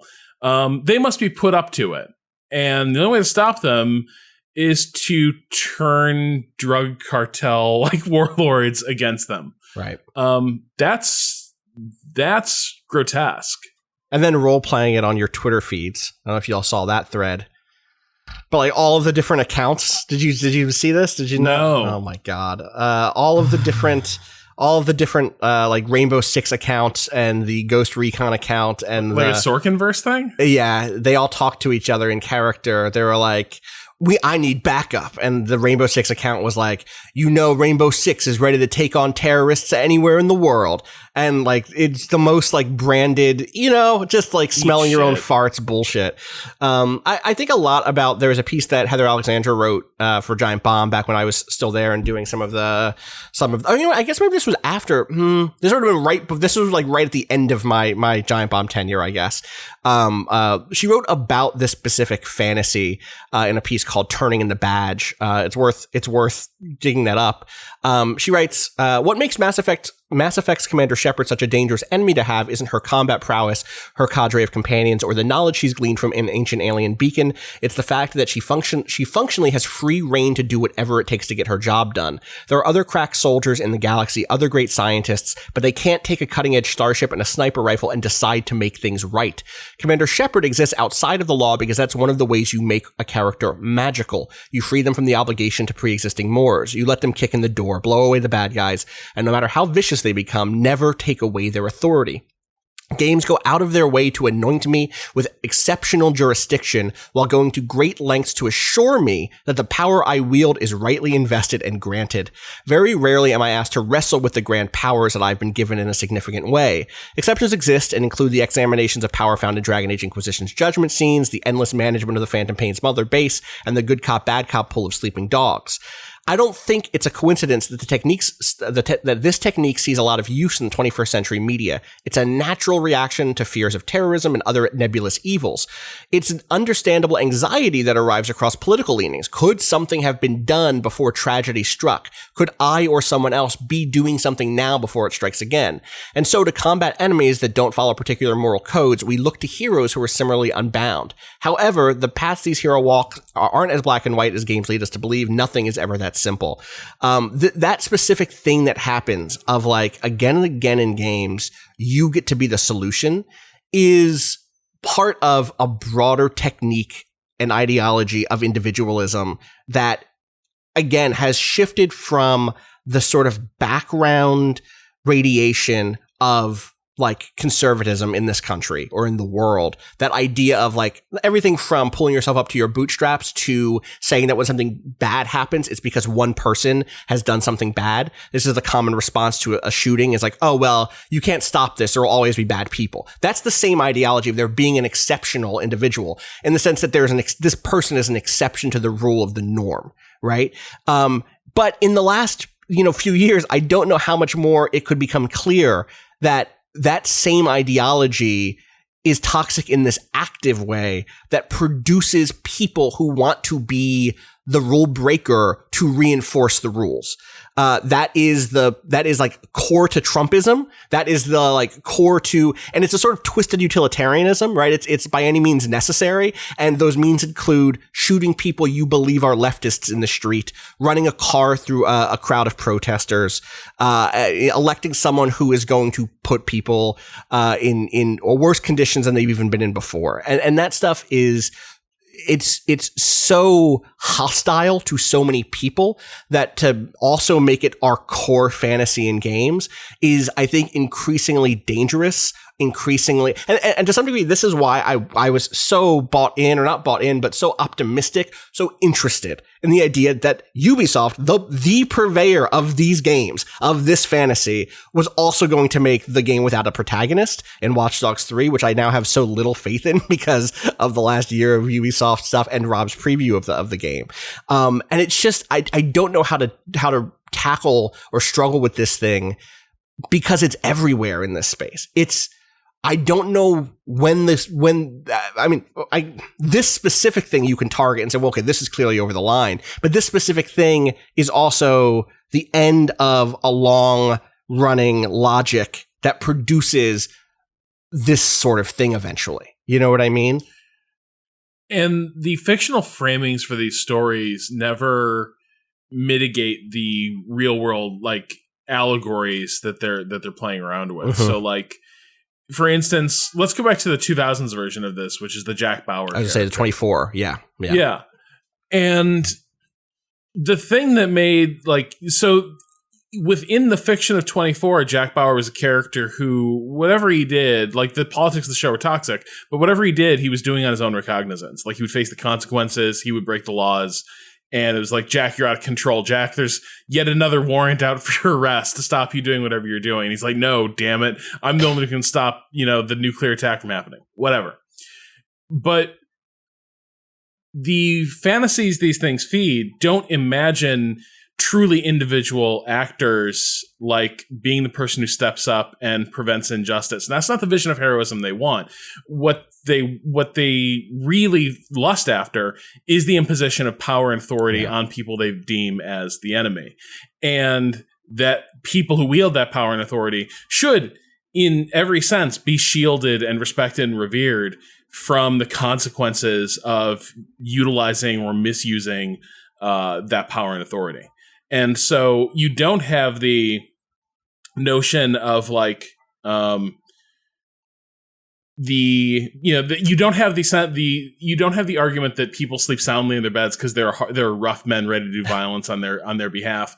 It's more like we need to make sure rough men sleep soundly in their beds so that they're capable of doing violence on our behalf. And that's kind of the inversion. You tell these stories about these characters, and the politics it maps to in the real world are those of insulating authority from consequence, and from any sort of from pushback. criticism, even like, not even from consequence. The world is filled with people who will get mad if you complain about the cops. Not even if you're like, forget about abolish the police, forget about defund the police. At the point at which you go like, the police as an institution is kind of fucked, right? No, absolutely not. Shut the fuck up. Those people are out there dying for you every day, quote unquote, which we know that's not true. Statistically, not particularly. You know who dies for us every day and doesn't get, no one wears a ribbon for them is truck drivers. That's a big one. Nurses, right? Like there are a lot of people in the quilt of the world. People who die for us every day.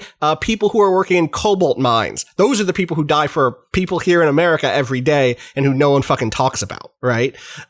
It is infuriating, and this is like one of those things that makes it hard to connect to the entirety of the game's space, because this feels like Mask Off more than it feels like Exception, right? This more feels like, oh, right, this is what's at the heart of The Division. This is what's at the heart of Ghost Recon Wildlands, or the most recent one, whose name I've already forgotten. What's missing is it just doesn't even have that veneer of deniability. Exactly. Where like The Division is careful to be like, this could be a pretty scary concept. Witness these bad Division agents you need to go after. Yes. See, it was with great power, maybe this wasn't such a good idea. And if you're a liberal, you can be like, hell yeah, all right, I love running around New York, just like armed to the fucking hill and just like blowing people away. This is awesome. It's so snowy and Christmassy, but also violent.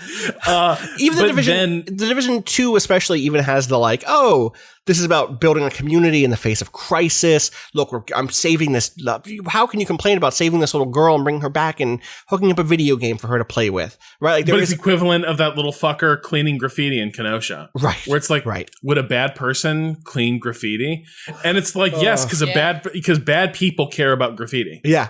Actually, like, those are the people. Yes. Like, if one of the things that outrages you is graffiti, you're a piece of shit. Get them, Rob. Let them know. Anyway, an especially frustrating thing, especially right now. And I don't know. We'll see. That game's going to come out. That game's going to probably make Ubisoft millions of dollars, if not more, on the mobile market. I wouldn't be so sure. Listen, the mobile market is just, I don't know. We'll see. But you also have to be good. Like you have to have some, I don't know. No, but now people are going to, that those motherfuckers are going to play that game because it was the one that said the truth about Black Lives Matter. That's true. Yeah. You know what I mean? It's now a beacon. It would trigger the libs. It would trigger the libs for me to be a whale in this game. I was gonna say becoming a whale in Elite Squad. Yeah. Yes. Fucking pulling on the gotcha to trigger the libs. Fuck off. Anyway, let's hit two quick emails. I want to keep the restaurant rivalry and bad bosses thing alive for as long as we can. If you have questions or comments or these, you can send them to gaming@vice.com. First one comes in from Vincent, who says, I have a bad boss story to share, though it's unfortunately more grim than anything. Last year, I worked at a warehouse of a popular river-based online retailer. While my day-to-day, while my day-to-day wasn't as bad as stories out of U.S. warehouses had led me to expect, though I certainly heard some shit from people working and packing up orders, the complete disregard from management towards us workers was very much felt. The most cartoonish example of this came when one day a coworker came in visibly beside herself as she'd gotten news that her terminally ill husband would be dying very soon. Much of the time ahead of our morning meeting was spent with people, including our supervisors, consoling her. Right after the meeting, I made my way to my supervisor's desk to clear something up, where I overheard her say about our grieving coworker, quote, "I don't know what her deal is all of a sudden. She's known this was coming for a long time." This extreme lack of empathy from someone who had just been pretending to care just minutes ago shocked me more than anything else I saw there, and I am so glad to be out. There's a bonus here for food drama bonus. A couple of years ago, two brothers who ran a doner kebab place in my hometown got into a dispute that led to one brother splitting off and taking over the struggling butchers next door, turning it into a combination butcher/doner kebab shop. Unfortunately, I don't know if the dispute was over or if it ever resolved, but both businesses appear to coexist peacefully now. Honestly, a shitty boss. Combination butcher kebab shop would be like the greatest thing to hit my neighborhood. Just I order would take the that meat over there, and they make the kebab right for there. you there. Yeah, and just fresh. You know the meat is good. That's the thing. You know the meat is good. This is my. That's a good. Write that down and Kato, add that to our secret document. You know the meat is good. You know the meat is good. That's a good slug. This one is a grateful rivalry one from Michael. Hope it's not too late for restaurant rivalries. One of the weirdest ones I can remember involves the original Brooklyn Water Bagel Company. Their deal is that they have some kind of advanced machine that purportedly takes ordinary tap water and transforms it into authentic Brooklyn tap water, which is claimed to improve their bagels. The rivalry So you're part, playing on that shit story. Oh yeah, 100%. The rivalry part is that one of the founders of the company went rogue and started the, quote, famous New York Baking Water Corp. He created his own clone of the machine and sold it to a pizzeria in Lake Worth to his own, like a clone of the machine, he sold it to a pizzeria in Lake Worth to use with their pizza dough. The bagel people, including his son-in-law, sued him in a lawsuit that he described as a smear campaign with more holes in it than the company's bagels. I need to know. Did he call it a? Yeah, you mispronounced that. No. I did not. Come on, They called it a smear campaign. Have a little more faith in humanity. With, quote, more holes than the company's bagels. Sources, there's some sources here, the Sun Sentinel and Perishable News. Perishable News, mwah, I love it. I love that there is a food service news site called Perishable News. There's links here, again, there. I don't know what ultimately happened to the pizza place. There's all kind of weird stuff going on with the bagel place, though. A few years later, a franchise sued claiming that the Brooklyn water machine didn't do anything. They wanted to depose Larry King, who apparently was an investor in this company. The thing is, it's a fine bagel place, and the stories are still around, although I don't think they had the national success they wanted. The bagels are pretty good, especially for suburban South Florida. If you order a lox, they'll give you a lot. If you order lox, they'll give you a lot. And the iced coffee has coffee ice cubes, which is nice. That sounds all right. Wait, what? They have coffee ice cubes. Like frozen coffee. Frozen coffee as your ice cubes in your Don't water down that. Yeah, Rob's going to change. What the fuck am I doing? Oh my god. Yeah, of course. You don't do this? Wait, hold on. Does everyone on this podcast know about this? Yes.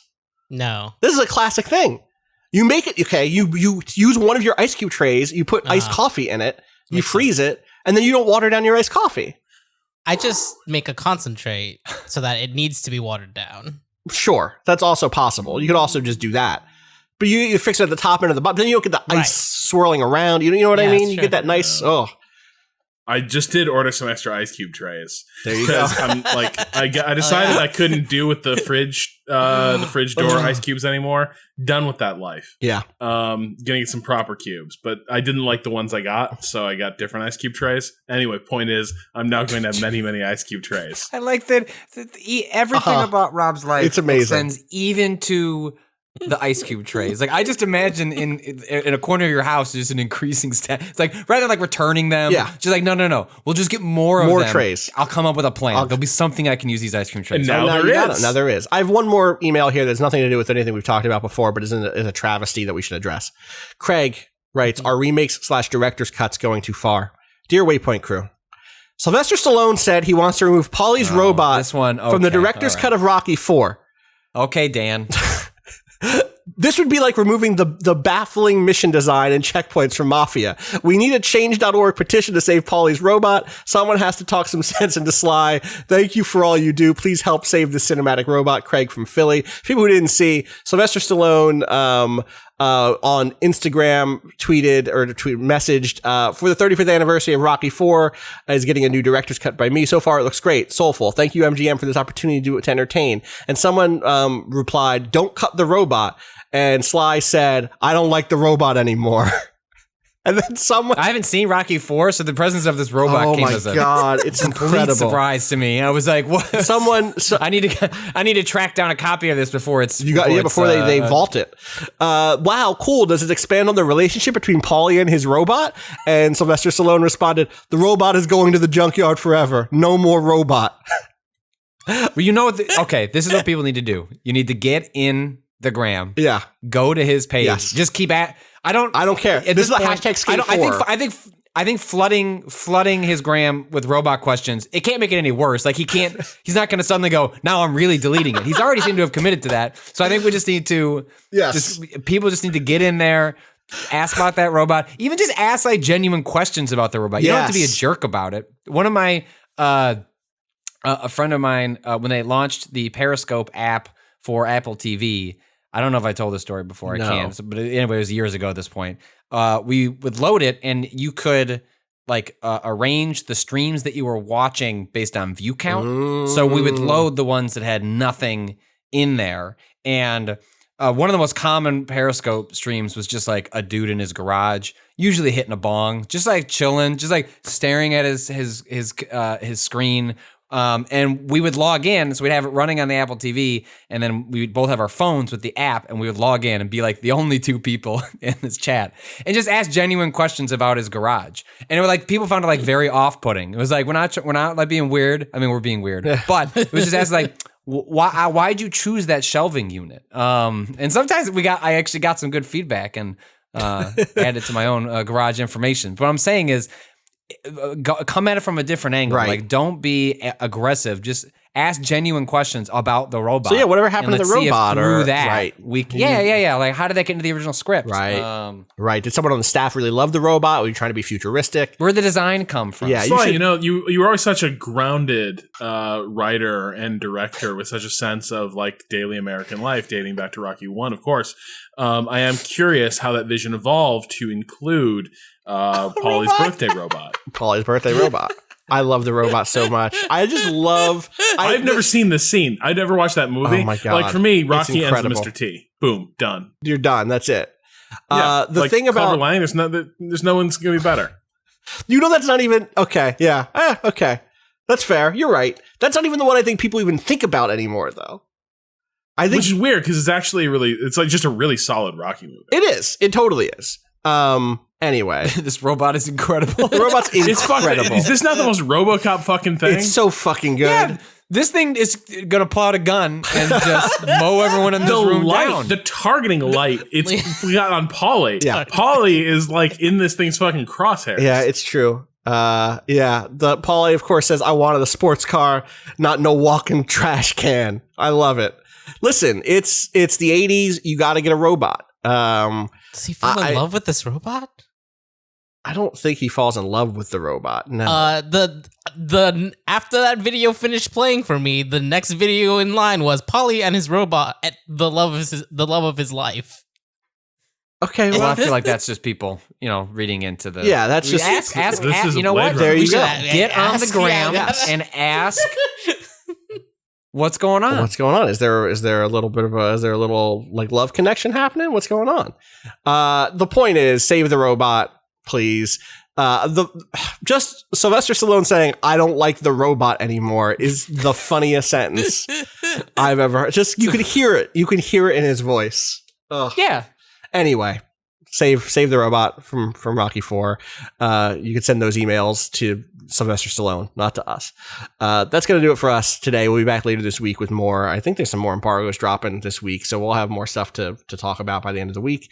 If you have more questions or food stories or boss stories, which again, we're going to have to find a time to just go deep into the bag on those because we still have so many of them. I'll try to like organize those and we'll figure out a time.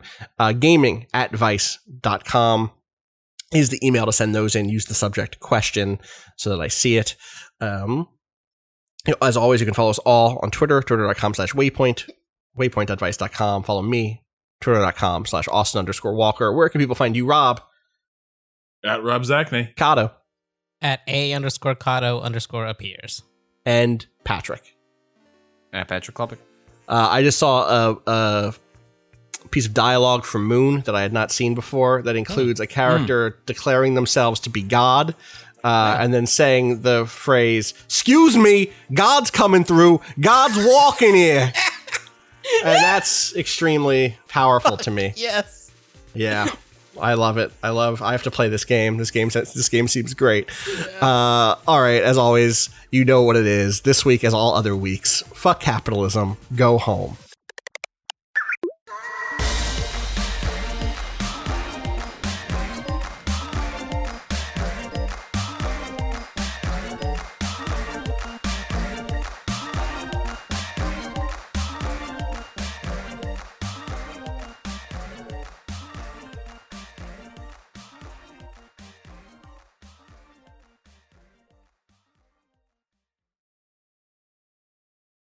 I have an extremely Rob Austin Kato section that I'm like, should we just do that and let Patrick join? I'm game. Sure. So I don't know where this goes, and I'm just gonna say we're back. Yeah. All right. I thought Patrick was on this one. He's tagging in later. Okay. Gotcha. Yeah. All right. Let's do 7 seconds.